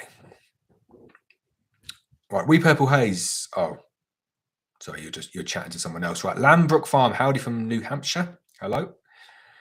Is it Trihumor says, aren't you afraid that contaminate honey with sugar when feeding in the spring? So no, not really, because you feed such a minute amount of sugar syrup compared to what they're actually going to take in. And especially if you're putting like frames of foundation, either in your supers or in your brood box or doing any sort of recycling, then the second that you take away the feeder and you're putting on the first box, as I would just say, if you're going to be feeding them, put the first box on for frames that have got foundation in. And then by the time the bees have turned that wax foundation into combs, they're going to be way past any sugar that's stored down in the brood box. Like a long, long way past it. So I wouldn't be worried. Eduardo Perez says, do I feed fondant? So, yep, I got some big blocks of fondant ready to go if I need them. Perfect feed for this time of year. Bjorn says, your videos are really inspiring. Great video you made about the demo splitting. Going to try that with some of my hives this spring. Thank you, Bjorn. Glad you find them useful.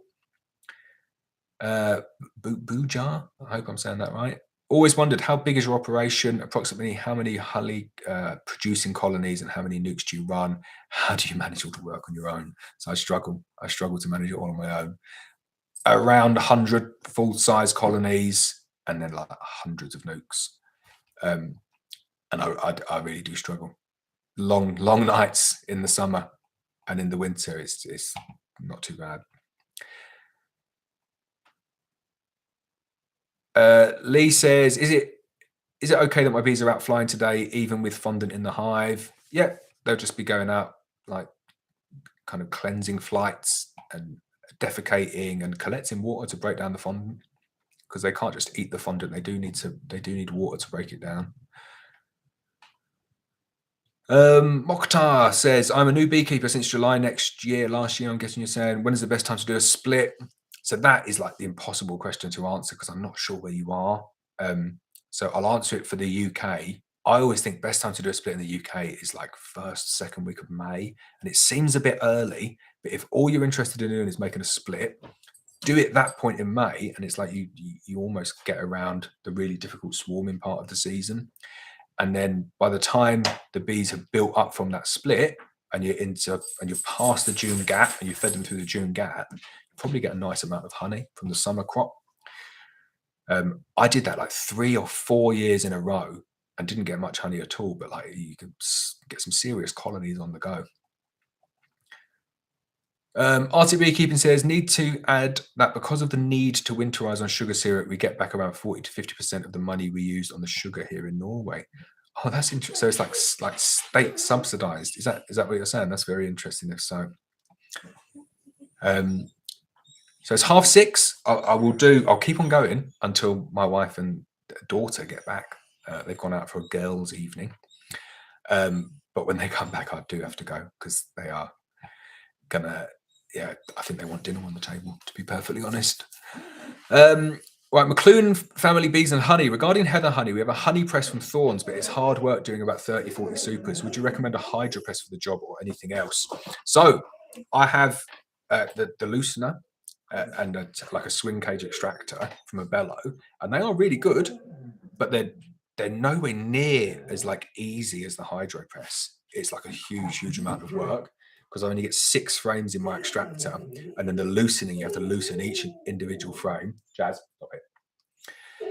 But the hydro press, if you're geared up for doing like quite a lot of heather and you're quite happy just to cut out the frames, completely cut out the frames each time you're doing it, the hydro press gets like every last drop of heather honey out. You just get left with this cake of wax where all the heather honeys come out. So hydro press is really good. What I was always really, really scared about with the hydro press is that it's run off just like a hose, like a water hose. And if the hose went, you're going to ruin the whole batch of heather honey. So I was always really worried about that. Never happened. Just got to let him out.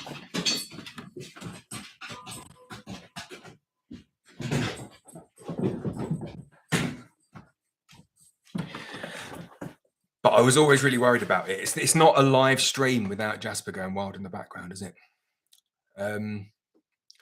I've forgotten this. So someone's just said, have I done my checkerboard yet? No, I've not. I completely forgot. I was supposed to do a checkerboard, wasn't I? So I think last year I did it like last week of Jan, and it felt so wrong doing it last week of Jan, but it worked. So no, I've not done it yet, and I need to do it. So thanks for the reminder, Eduardo Pires. That was a great shout. Ian Anderson says, for grafting, use a drawn frame in the brood box and spun and put in an isolation cage with queen. I use black wax foundation for this, much easier to see larvae and the right age. So I'll agree with you there. Black foundation for grafting is very, very good. It makes it so much easier to see in. I do agree with that. Andrea says, what queens give you the calmer bees? Like, in my experience, some hybrid buckfast give you calm bees. There's loads of buckfast that aren't buckfast, and there's loads of buckfast that aren't calm. So it's not as straightforward as that. And I've seen local British mongrels that are perfectly calm as well, that people have kind of bred naturally over years and years and just keep on killing out the aggressive ones. It's dependent on where you are, and that your local stock in the area is going to be relatively calm as well. But I guess from all like species of bee or hybrid of bee, you can get calm bees there. DC Blessed Bee says, first year keeper from Washington State, USA. I enjoy your videos and thank you for sharing your time and experience. Thanks for watching my live stream. Arctic Beekeeping says, last question, planning on making a YouTube channel from the Arctic, but what's the CPM for the beekeeping niche? That's a great question. I'd watch that. I reckon loads of people will watch that. What do you mean the CPM in terms of like the cost per milli? It's a weird one, because for beekeeping as a whole is pretty high. I think it's quite a good one to do, but in terms of like the total views, it's not very high unless you're Texas Bee Works. Then it's very high.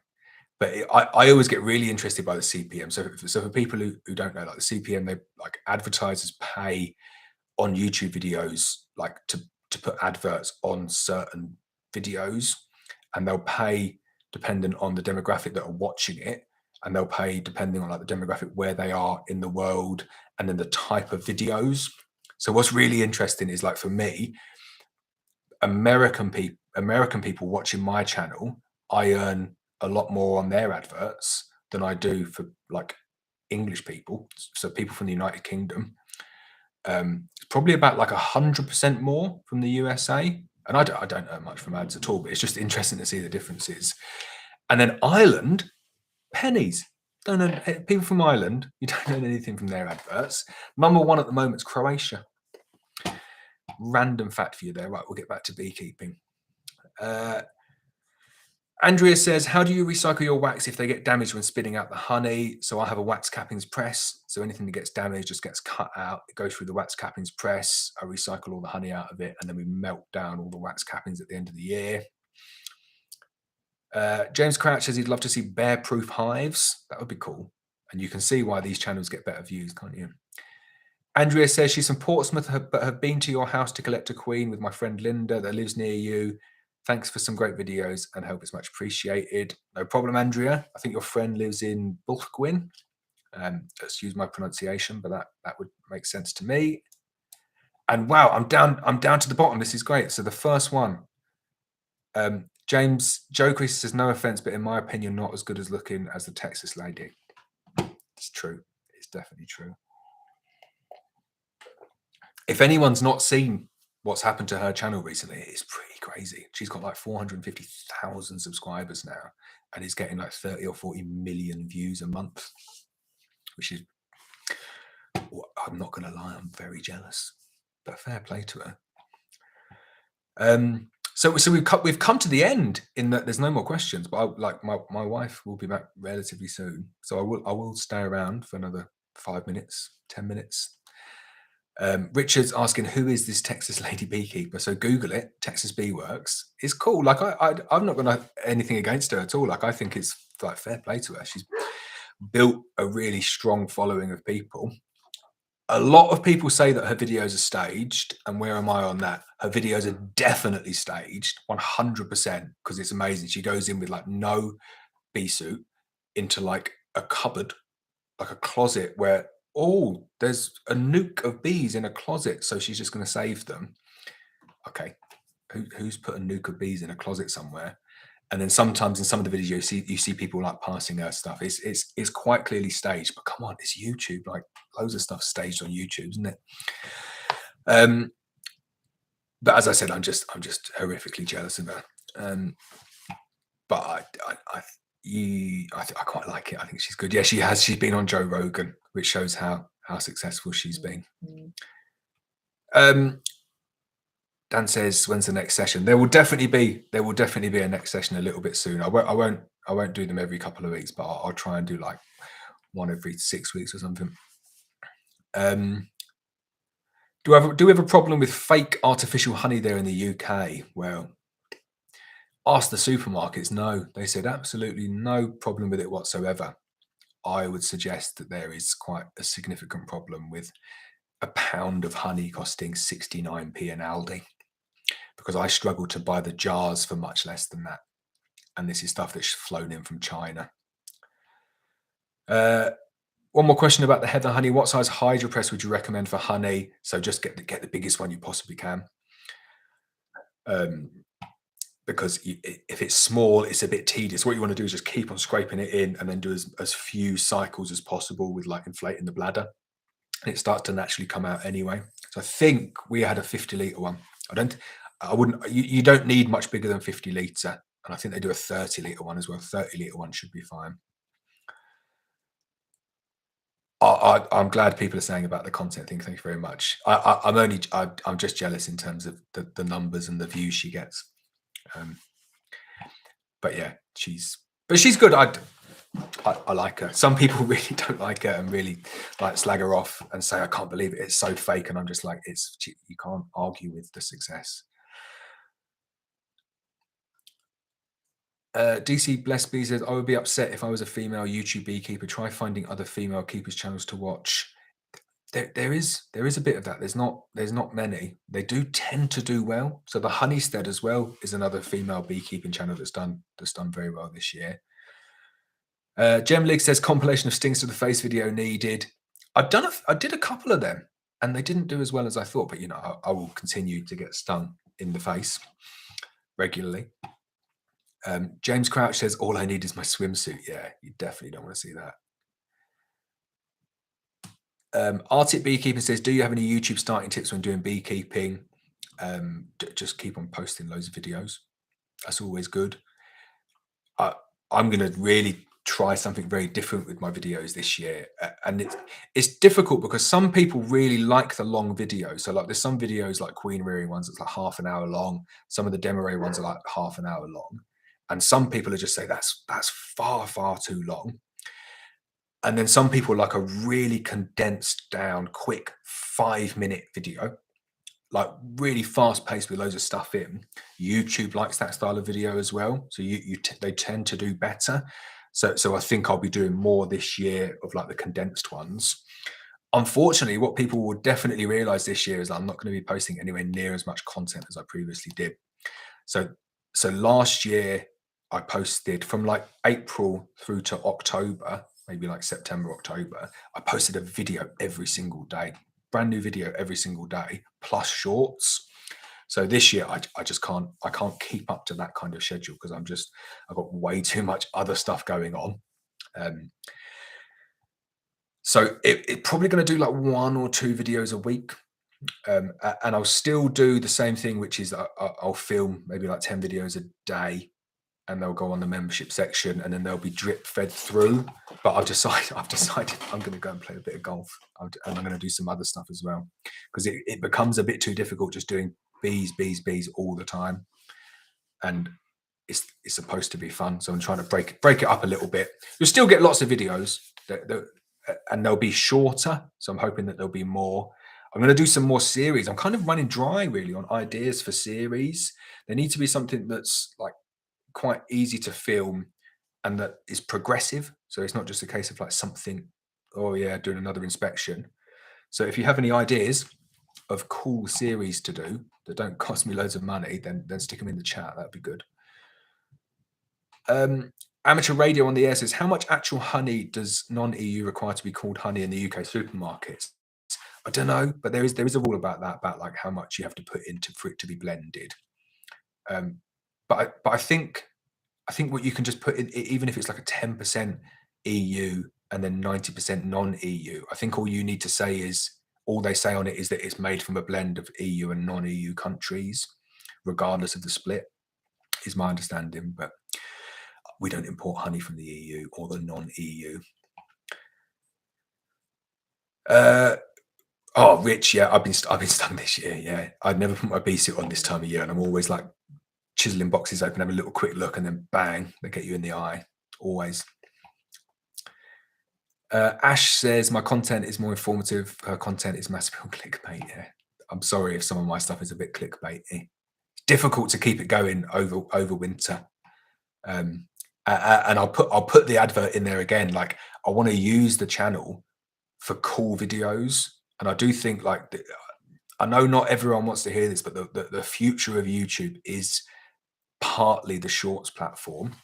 But I want to make that shorts platform kind of like quite fun and exciting, and I can't do that all by myself. So I want people's videos. So if you want to send me videos, you can drop me a DM. I'll give you my WhatsApp number. You can WhatsApp me cool bee videos, and I will post them. And you do stand a chance of winning like a nuke or some queens or some money. Pure Yorkshire Honey says, write a script, it will make it easier to start. Yeah, it's good. Do you know what? I find I can really notice the videos where I've written a script, and it'd be interesting to see if other people can notice the videos where I've written a script. I find it much easier just to like maybe a couple of bullet points or no bullet points, just like waffle. But then it kind of comes across a little bit more natural. But definitely, like, yeah, when you're first starting out, write a script and try and grab a bit of attention at the beginning. Am I on TikTok? Yeah, I am. I did a few videos on TikTok, but it's difficult TikTok, you know, like they consume the video so quickly on TikTok. Like, you'll get like about an hour where they'll watch the videos and then bang, the videos are dead, and you just need to keep on posting them. So I decided to stick on YouTube, and I think it's a good call because they are starting to monetize shorts videos. Pure Yorkshire Honey says, I try and keep my videos to 7 minutes max. Yeah, it's good. Do you know what? Yeah, if you go to 9 minutes, it's a bit better though, because if you go past 8 minutes, there's a secondary advert bit that goes on there. YouTube likes them just over. DC Blesses Bee says, surprises me you aren't at the Hive Life conference in Tennessee. People from all over the world are there this year. Yeah, I know. I would absolutely love to be there. I really would. Andrea Smith says, come and have a go at fly fishing with me and Linda. Oh, definitely up for a bit of fly fishing. I love a bit of that. Where do you go? I know someone else that does a bit of fly fishing. Brown trout, he says, good fun. Tina says, I went down the fake honey rabbit hole when a hive was installed at my work. Interesting. Rich says, you'll need to do road trips to other beekeepers. So if I retire early from my job, which I don't think I will, but that is what I would love to do. I've said that before, like that's the future of the channel, which is just like moving around and doing videos and going and meeting other beekeepers, other farmers, like in the UK, in the US. I'd love to go to the US and do like a proper tour of the US in like a camper van and go and see all the sites and go and see like some beekeepers as well. I would absolutely love to do that. That'd be great fun. Darren says, golf, a good walk spoiled. Winston Churchill. Yeah, he's wrong. Love golf. Richard says, hi, first time listening to your live chat. It's really good. Thanks, Richard. Lost a hive recently, and now I'm left with many frames of capped honey. What should I do? If it's not like covered in poo, like dysentery, you can probably just like recover it and eat it. That is like the safest thing, because any AFB risk, any EFB risk is not a risk to humans. If it's like covered in poo, then I would just burn them. But it's fine for human consumption. Don't go start feeding it to bees, because it's just not worth the risk. Valas says, I'm in the US and enjoy your videos, even if it doesn't really apply to us. We have a lot of cold winters, hit -6 Fahrenheit last week. It's always crazy when I'm like, oh, -6, that's not really that cold. Like sometimes here we get to -12. And then I look, because we don't work in Fahrenheit at all. I look at -6, what it actually means in Celsius. And I'm like, okay, yeah, you win. It's definitely colder out there. It is. And a fun fact I learned the other day is that -40 C and -40 Fahrenheit is the same thing. So you've learned something. That's probably the one factual thing you've learned today. Dominican beekeeper, greetings from the Caribbean. How warm is it in the Caribbean? It must be 30 degrees now. Maybe 29. Robert Hope says, great live chat, Laurence. Next time, can you give us advance notice, as I nearly missed it? Thanks. I thought this as I was doing it, or I need to like promote it a little bit more in advance. But it's difficult to do it because I was out today doing something else, and then I came home and my wife and daughter have gone out, and I had a choice. I'm clearing out my garage and building like a gym in the garage. I've got loads to do in there. I broke my chop saw, so I could. My choices for this evening were I was going to go to the driving range. I was going to do some weights because I got a bit chubby. I was going to start clearing out the gym. I was going to lie down. That was top of the list. Oh, and I thought, well, you know, I could squeeze in a little YouTube live video. So that's my general thought process. I don't have time to like. It's not that I don't have time, but it's like the priority seems to go away when I forward think when I'm going to do it.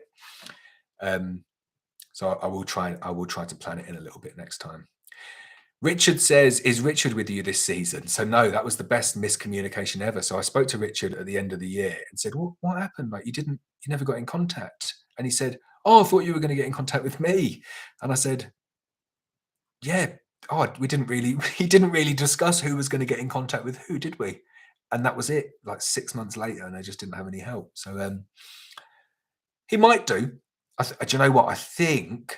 I don't know if he's watching this. Richard, you're very welcome to come back. I know my bees were horrible that day. I think he might have got put off by the first time he came and helped, which was a bit like, hold this camera and mind those angry bees. Joe says, are you doing a propolis tincture video and how to make it? No, a couple of people have asked me that. Have I said I'm going to do that? So it's really easy to make it. I should probably do a video on it. I bought some propolis tincture, like a big, massive bucket of propolis tincture off someone, and I think I exchanged it for some queens. So I've got like this bucket. You get like a 3-pound honey bucket, and it's full. And it's not like full propolis tincture, but it's propolis that's been cleaned using like 80% alcohol. And then you need to just like water it down with more 80% alcohol, which is you can't really get here. I do have a bottle of it. I just found it somewhere, but and that's it. So it's like really strong 80% plus proof or percentage, whatever it is, alcohol mixed with propolis, and then just filtered. That's all it is. I might do a video on it. Wee Purple Hay says, do a series on natural remedy colonies, mushrooms, rhubarb leaves, logs, and all the old wives' knowledge. Those are the only 3 I know, but must be more. I don't know if I would do a video on that. Like, you know, like the rhubarb leaves, like you kind of trace it back in terms of where's that myth come from? And the myth has come from, well, they use oxalic acid to treat varroa and it's effective at killing mites. And in the rhubarb leaves, there's naturally occurring oxalic acid. But I don't know, how would you like feed them leaves to, I just can't see it working. But I am open to doing that. I just feel a bit bad. You know, if I do something like that, yeah, you can't win on YouTube. So I'd say I did something like that. I said, right, we're gonna do some experiments on this colony here, and we're gonna not treat them, and we're gonna just give them rhubarb leaves, and then they die. Oh, people would get a bit, oh, you killed your colony by not treating them. Bamper Mike says J.R. Hartley. Interesting. Tina says, answer video questions, get them on live. Yeah, so what's his name? Fred? Is it Fred? I can't remember his name. Really famous American guy does that. He does it like weekly, doesn't he? Answers questions. And I started looking at something like that, but I think I'll just do it ad hoc. I can't do it every week. I spend too much time in front of the screen at work. So right, Pure Yorkshire Honey says, Kay said she will sell you her camper. Right, I'm jumping into conversations here. Oh, there's loads. I'm really enjoying that people are having a good chat on here. This is good. So Arctic Beekeeping says, what's your thoughts on insulation? Have you tried well-insulated hive, and do you see the difference from non-insulated? So only in terms of like wooden versus poly, and you definitely see a massive, like they come through the winter, I find better. They come through the winter bigger in insulated. I think there'll be more brood. There's definitely more brood in insulated ones, which I think is a negative, because it's quite nice to have like a longer broodless period to vape them with. And then come May, I find the non-insulated ones have caught up. So there's not a huge amount in it. And it's more that I think if you're going to insulate it, just get the insulation on top of the cluster with that polyashforth feeder, or just some Celotex or Kingspan or any insulation board. And that gives you like the majority of the benefits. Ash says he's in his second year of full-time beekeeping and balance the downtime with teaching to iron out my income. What do you do when you're not beekeeping?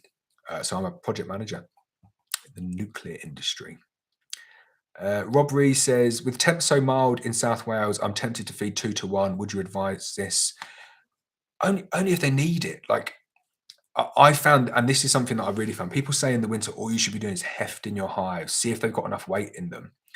And you'll be amazed how light a colony can feel and still have like quite a good amount of stores left. So I always think the best thing to feed at this time of the year is fondant, because the bees won't take fondant down at this time of year. Take fondant down in like late summer, autumn, no problem, and store it. But at this time of the year, they won't take the fondant down. So if you take like a 12 kilogram block of fondant, cut it in half, I would say 6 kilograms, probably going to cost you about a tenner max. I'd be very surprised if you put one of those on top of the colony now in an upturned polyashforth feeder. I'd be very surprised if they got all the way through that. Even if the colony was pretty much starving, I think they struggle to get through that. And then if they don't get through it, you just take it off, clean up the frames and just chuck it away. Or you can melt it down, turn it into sugar syrup. Whereas if you start feeding them 2 to 1 now, and you're hefting them and they don't need to be fed, and they start taking it down, you can cause issues with them like clustering up. But the bigger one is that you can block out the queen, so that when she wants to start ramping up laying, there's not enough space for her to do it. That's me talking too much. Right, Andrea says she's a fly fishing instructor and always goes when she's up at Bill Quinn. Sounds good. Let's do it. I'm going to need an instructor. I've never been fly fishing. I like a bit of sea fishing off the shore. Tarot Fawcett says, how is you and everyone doing? I'm very good, thank you. James McKenzie says, in your opinion, what's the main cause of colony collapse during the winter? So I don't know if that's like a main cause of colony collapse. I would say it's mites and like the viruses that are brought on by not treating. I would say a lot of people will lose that. And depending on if you're feeding your colonies well. The one that I think will catch a lot of people out, and you'll get to spring and there'll be loads of these. You'll get to spring and you'll look inside and like there's nothing. Colony's gone. And people think, oh, it's colony collapse disorder. My colony's collapsed. And you look into it and you get a bit of beekeeping experience. You can see this every year. It's so easy to see what's gone on. And it's just a failed queen. The queen's failed. The colony's dwindled. You get like a few little spots of drone brood left over, and there's no bees because they've just dwindled down to nothing. and it's just the drones that the colony won't produce the drones. So the queen lays unfertilized eggs, they turn into drone larvae, and then the bees don't feed them properly, or they pull them out and kill them because they're like, no, no, no, I don't want you. You're a drone. Wrong time of the year. So the colony dwindles literally to nothing, and then you just get a few bees scattered on the floor. I would say that's probably the number one reason why your bees won't make it through the year. And it's interesting, this colony collapse, because it's a collapsing colony, but it's nothing like sinister. It's just poorly mated queen. Damper Mike likes pike fishing. That's pretty cool. I've never been pike fishing. Jim goes for striped bass. That's more my thing. Something you can eat. Guessing you can eat striped bass. JK Photography saying he's at Hive Life. Yeah, I think he's talking about the other Richard. Richard Noel is at Hive Life. I'm not jealous. I'm not jealous at all. Lambrook Farm. Do folks use lay-in hives where you are? How big? So not many. And then the one that I've got is not like a proper lay-ins hive. It's just like, they call it a lay-ins hive because it's got like a similar size frame. Louise says, have you lost any bees so far, Richard? It might be for someone else. I've not checked. I probably lost some though. Oh, right. I've scrolled down too far now. Simon says, I can buy 99% isopropyl alcohol from the Hexeel in the UK. I found them very good. All right. Is that the same alcohol? Is that like rubbing alcohol? Because I'm not sure if it is rubbing alcohol. I don't know. I always get confused about stuff like this. But that's interesting. Yeah, that sounds like it'd do the job.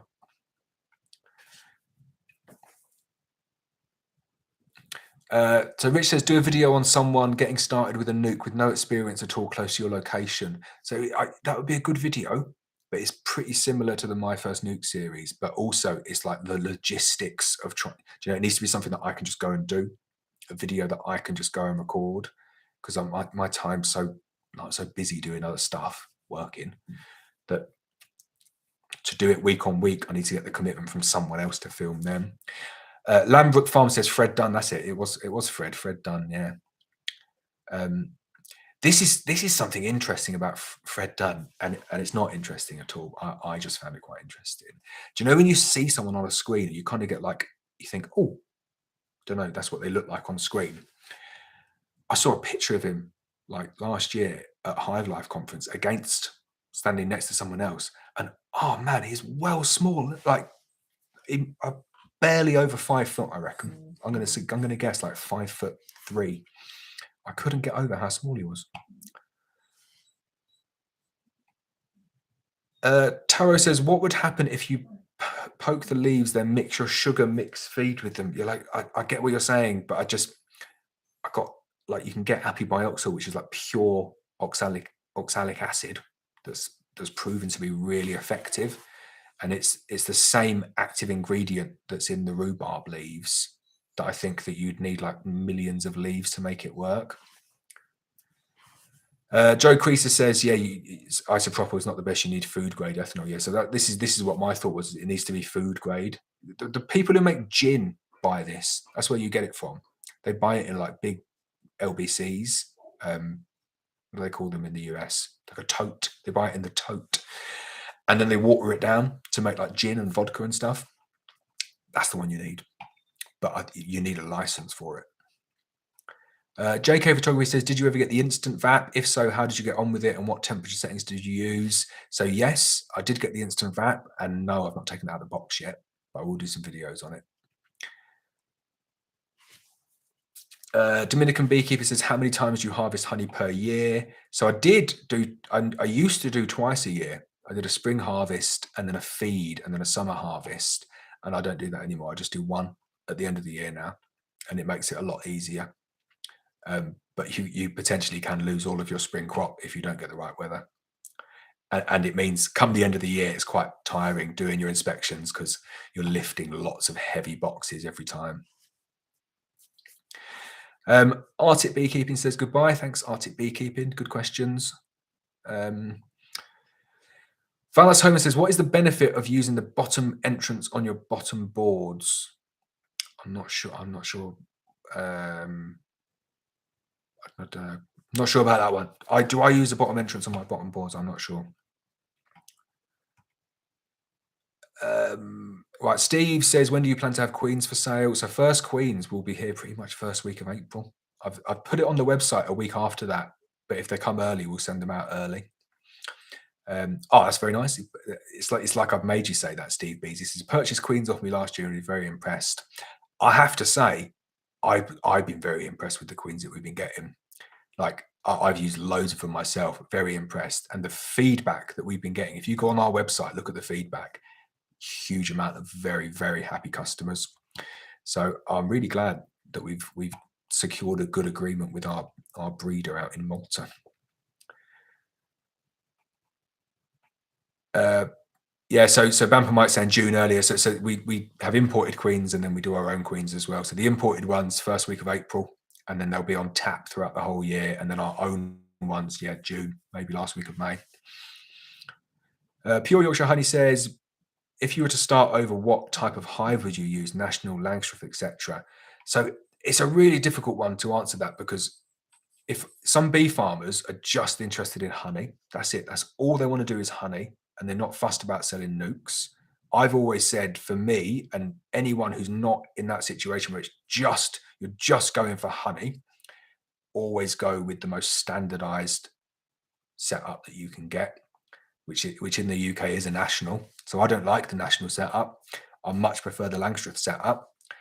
But to have the ability to do your swarm control and also sell your nucs at the same time, it doesn't get much better than that. So I would stick with nationals. And I said previously as well, if I was starting again completely from scratch now, the setup that I would use is I'd make my underfloor entrances out of mesh and wood. I would buy seconds full cedar wooden brood boxes. I would run them all on national deep, so I wouldn't have any shallows in there. I'd run the oak framed queen excluders that I got from a bellow, because they are really, really good and they're just rock solid and last forever. Poly ash force feeder, and then I'd make my own roof, or I'd use like a cheap upturned tray as the roof just to keep the water out. And it's a relatively cheap setup, but it's really effective and really makes your beekeeping quite easy. Peter Saber says, gin is started from a neutral grain spirit. Max strength is 95.5%. Okay. And I know that's not rubbing alcohol, isn't it? But that is like, is that a food grade ethanol? I think that is the same thing. But I'm no gin expert. Andrea Smith says, I've tried to buy the BS honey mesh top for the nuke, but can't seem to get one. Where do we get ours? So the Maysmore one fits. I don't think BS honeybees do one, but the Maysmore one fits exactly on the top. Joe Creaser, good man, Langs are the best. I do like my Langstroth ones. JK says, can I ask what your favorite bee breed is? You seem to like grumpy bees. So I definitely don't like grumpy bees. And I feel like I've not been entirely truthful with some of the aggressive bees that you've seen on some of my videos. And I feel like I can't be completely honest about them. All I will say is that they are definitely not my buckfast. Let's put it that way. And you will see that I'm going to be ruthless with them, and I'm going to start stripping out the angry ones, the queens that aren't mine. And a lot of them are dead now. I did a lot of that at the end of the season, last season. But yeah, some of those videos, you look at them, you just think, oh my God, they're so aggressive. Like that river apiary, I bought queens from someone 2 years back now, 2.5 years ago, and I filled that apiary up with them. And the first year they were all right. And then the second year, oh my God, they were aggressive. And then every single one of them was the same queen. They hadn't like swarmed and then gone down from F1 to F2. They were the same queens. I just think they'd gone in quite late, not built up strong. And it was that first year of them being like full-size colonies. They were vicious, angry Vikings. Jim says, have you tried Dawn dish soap for your mite washes? So no, I've not tried that. We did like an alcohol wash, but I generally don't do the mite washes, because for me, I don't need to know whether there's like a 6 mite drop or a 26 mite drop, because we just treat them all, and we treat them all religiously, both with Apivar, and then we do our vaping as well. So I don't need to see kind of like on a mite by mite basis, because I'm not doing like testing for different genetics. Vala says your entrance is not on the front of beehives where you have to use an entrance reducer like a regular beehive. You use it, just called it an under entrance. Oh, sorry. So the underfloor entrances, yeah, they're very good.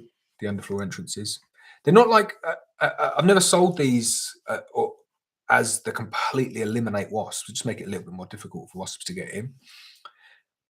But if you've got a weak colony, wasps will definitely still get in.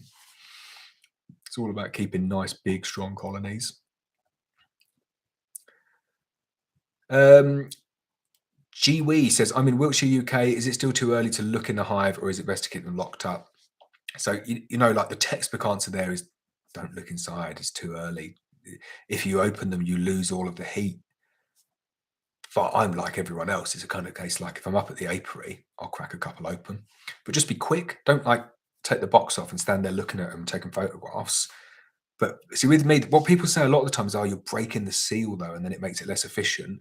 And my argument is, well, I've got mine ratchet strapped down and they properlize the seal. So as soon as you crack them open, you have a look, 2 seconds, oh, yeah, loads of bees, crack them back down again, ratchet strap, and you almost give them that seal back. So yeah, don't go looking at your bees, but I do look at mine. Bamper Mike didn't realize there was so much to beekeeping. I think that's what makes beekeeping so great, is that there is so much to it, and everyone has their views. And I said this all the time, like I'll never say to anyone, oh, you're doing that wrong. That's not how you do things, because there's no right or wrong way to do it. You just got to work out what works for you. And anybody who tells you, oh, you're doing that wrong, that's not how you do things, I just think they're just like a bit of a, I don't know, issue with their ego, because how do they know? And a lot of the time they've not tried it. And the flow hive is the perfect example of that. Oh, don't buy flow hives. Flow hives are rubbish. They don't work, blah, blah, blah. And you say to them, have you used a flow hive? And they're like, no, they're rubbish. You don't use them. And it's like, well, how do you know they're rubbish if you've not used them? I've used a flow hive. I used 2 flow hives last year, and they were really good fun. And I'd never used them commercially, and I probably wouldn't recommend them to most people. But if I was going to have 1 or 2 colonies in my garden, I would, without a shadow of a doubt, use flow hives, because I wouldn't have to have any honey extraction rooms. So I just like to keep an open mind on my beekeeping stuff. I'm just looking, just wondering, is there any way to manipulate turbocharge a first year queen? So like they'll only really go as quick as what's available in terms of the forage, but stimulative feeding with 1-to-1 sugar syrup at the right time of the year will make them go quicker. Making sure they've got sufficient pollen, whether that's genuine pollen that you know is disease-free or pollen sub, will make them go quicker. But they often find if there's natural pollen, they won't touch the pollen sub. My dog has got one of my shoes. Jasper! JK Photography says, what's the earliest you can order queens from you? So you can order queens now. We did this last year, just did pre-orders, just because there's a massive demand in April for queens. So people can order them now, and then you get your name on the list. We held the price as well, £38 for Buckfast Queen. So we've not put the price up this year.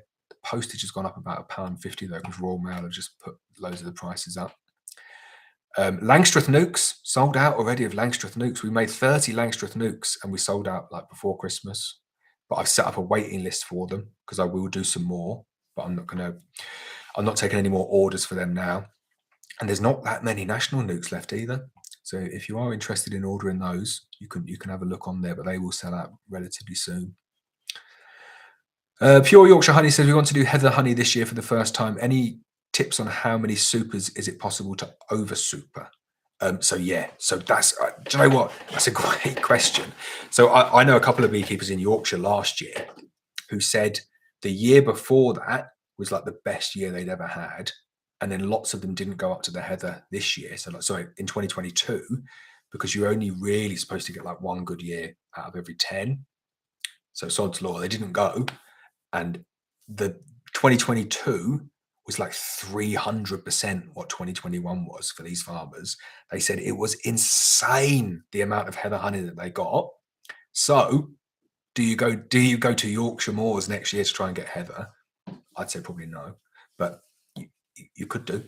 And I think the effects of climate change on the UK means that the heather honey might start doing well more regularly. But going back to your question, any tips on how many supers? Is it possible to over super? Yes, it is definitely possible to over super, and it is the worst possible thing that you want on heather honey, because getting it out is a nightmare. Loosening it is so slow anyway. So if you've got it just spread all over the place, and they do this, spread it all over the place, and the risk in under supering at that time of the year in terms of swarming is kind of like negligible. I've never ever lost a swarm on the heather, because it's so late in the year. Not to say you people won't lose swarms that late in the year, but I definitely err on less supers on the heather. So I would say if you've got your colonies condensed down to a big brood box, and don't double brood them on the heather either, you'll lose tons of honey in the double brood. On a single brood box, and you've got 2 supers full, you'd have done very well. If you get 3 supers full, really, really good. And if you get 4 supers full, it's just like incredible. Yeah, I definitely don't plan for 4 supers. I would say 3 at the best. And really, you want 2 completely crammed pack supers as opposed to 3 like partially filled ones. Dan says, I'm in West Coast USA. I picked up 2 things of note from watching your videos: polyhives and bottom entrances, both great from the Oregon rainforest. Smiles. Cheers, Dan. Jim says, thanks for all your hard work sharing information. Thanks, Jim. Thanks for everyone for watching. Ian says, heather honey is the best from managed grouse moors. And that is very true. It makes a massive difference when they're managed and they're actually like cutting it back and burning it, and you're getting like the new growth coming through. You can see when they leave them and they're not managed, they really don't yield anywhere near as much. Luckily around here, there's a huge shooting site, a number of shooting sites around here, and they do manage it really well. Darren Smith says, out of interest, how many queens do you aim to raise each year for your own use and for sale? So about 300 is the most I've ever raised, and I've not got the equipment to do any more than that this year. And that's for my own use and for sale. Steve says, cheers for all the information. Off to watch a good team in the FA Cup. I'm assuming you're talking about Wolves. Go on the Wolves. Probably going to trigger you a bit, that one as well. I'm guessing it is Wolves. No. But I think I'm going to wrap it up there, because my wife is going to be home soon. 2 hours and 17 minutes. We had like 100 people on at some points. I've enjoyed doing this. I can only do this if people come on the chat, which you've done today, and ask me loads of questions. I'm always happy to come on here, answer the questions. Doesn't matter if they're about beekeeping or Arsenal or anything like that. Thank you for all your support on here, but also on the YouTube channel as a whole, and buying the queens, buying the nucs, buying the honey, and Jim buying my hot sauces as well. It's really appreciated. So I wish you all a very happy new year and a very successful beekeeping season in 2023. And I'll see you all soon. Take care.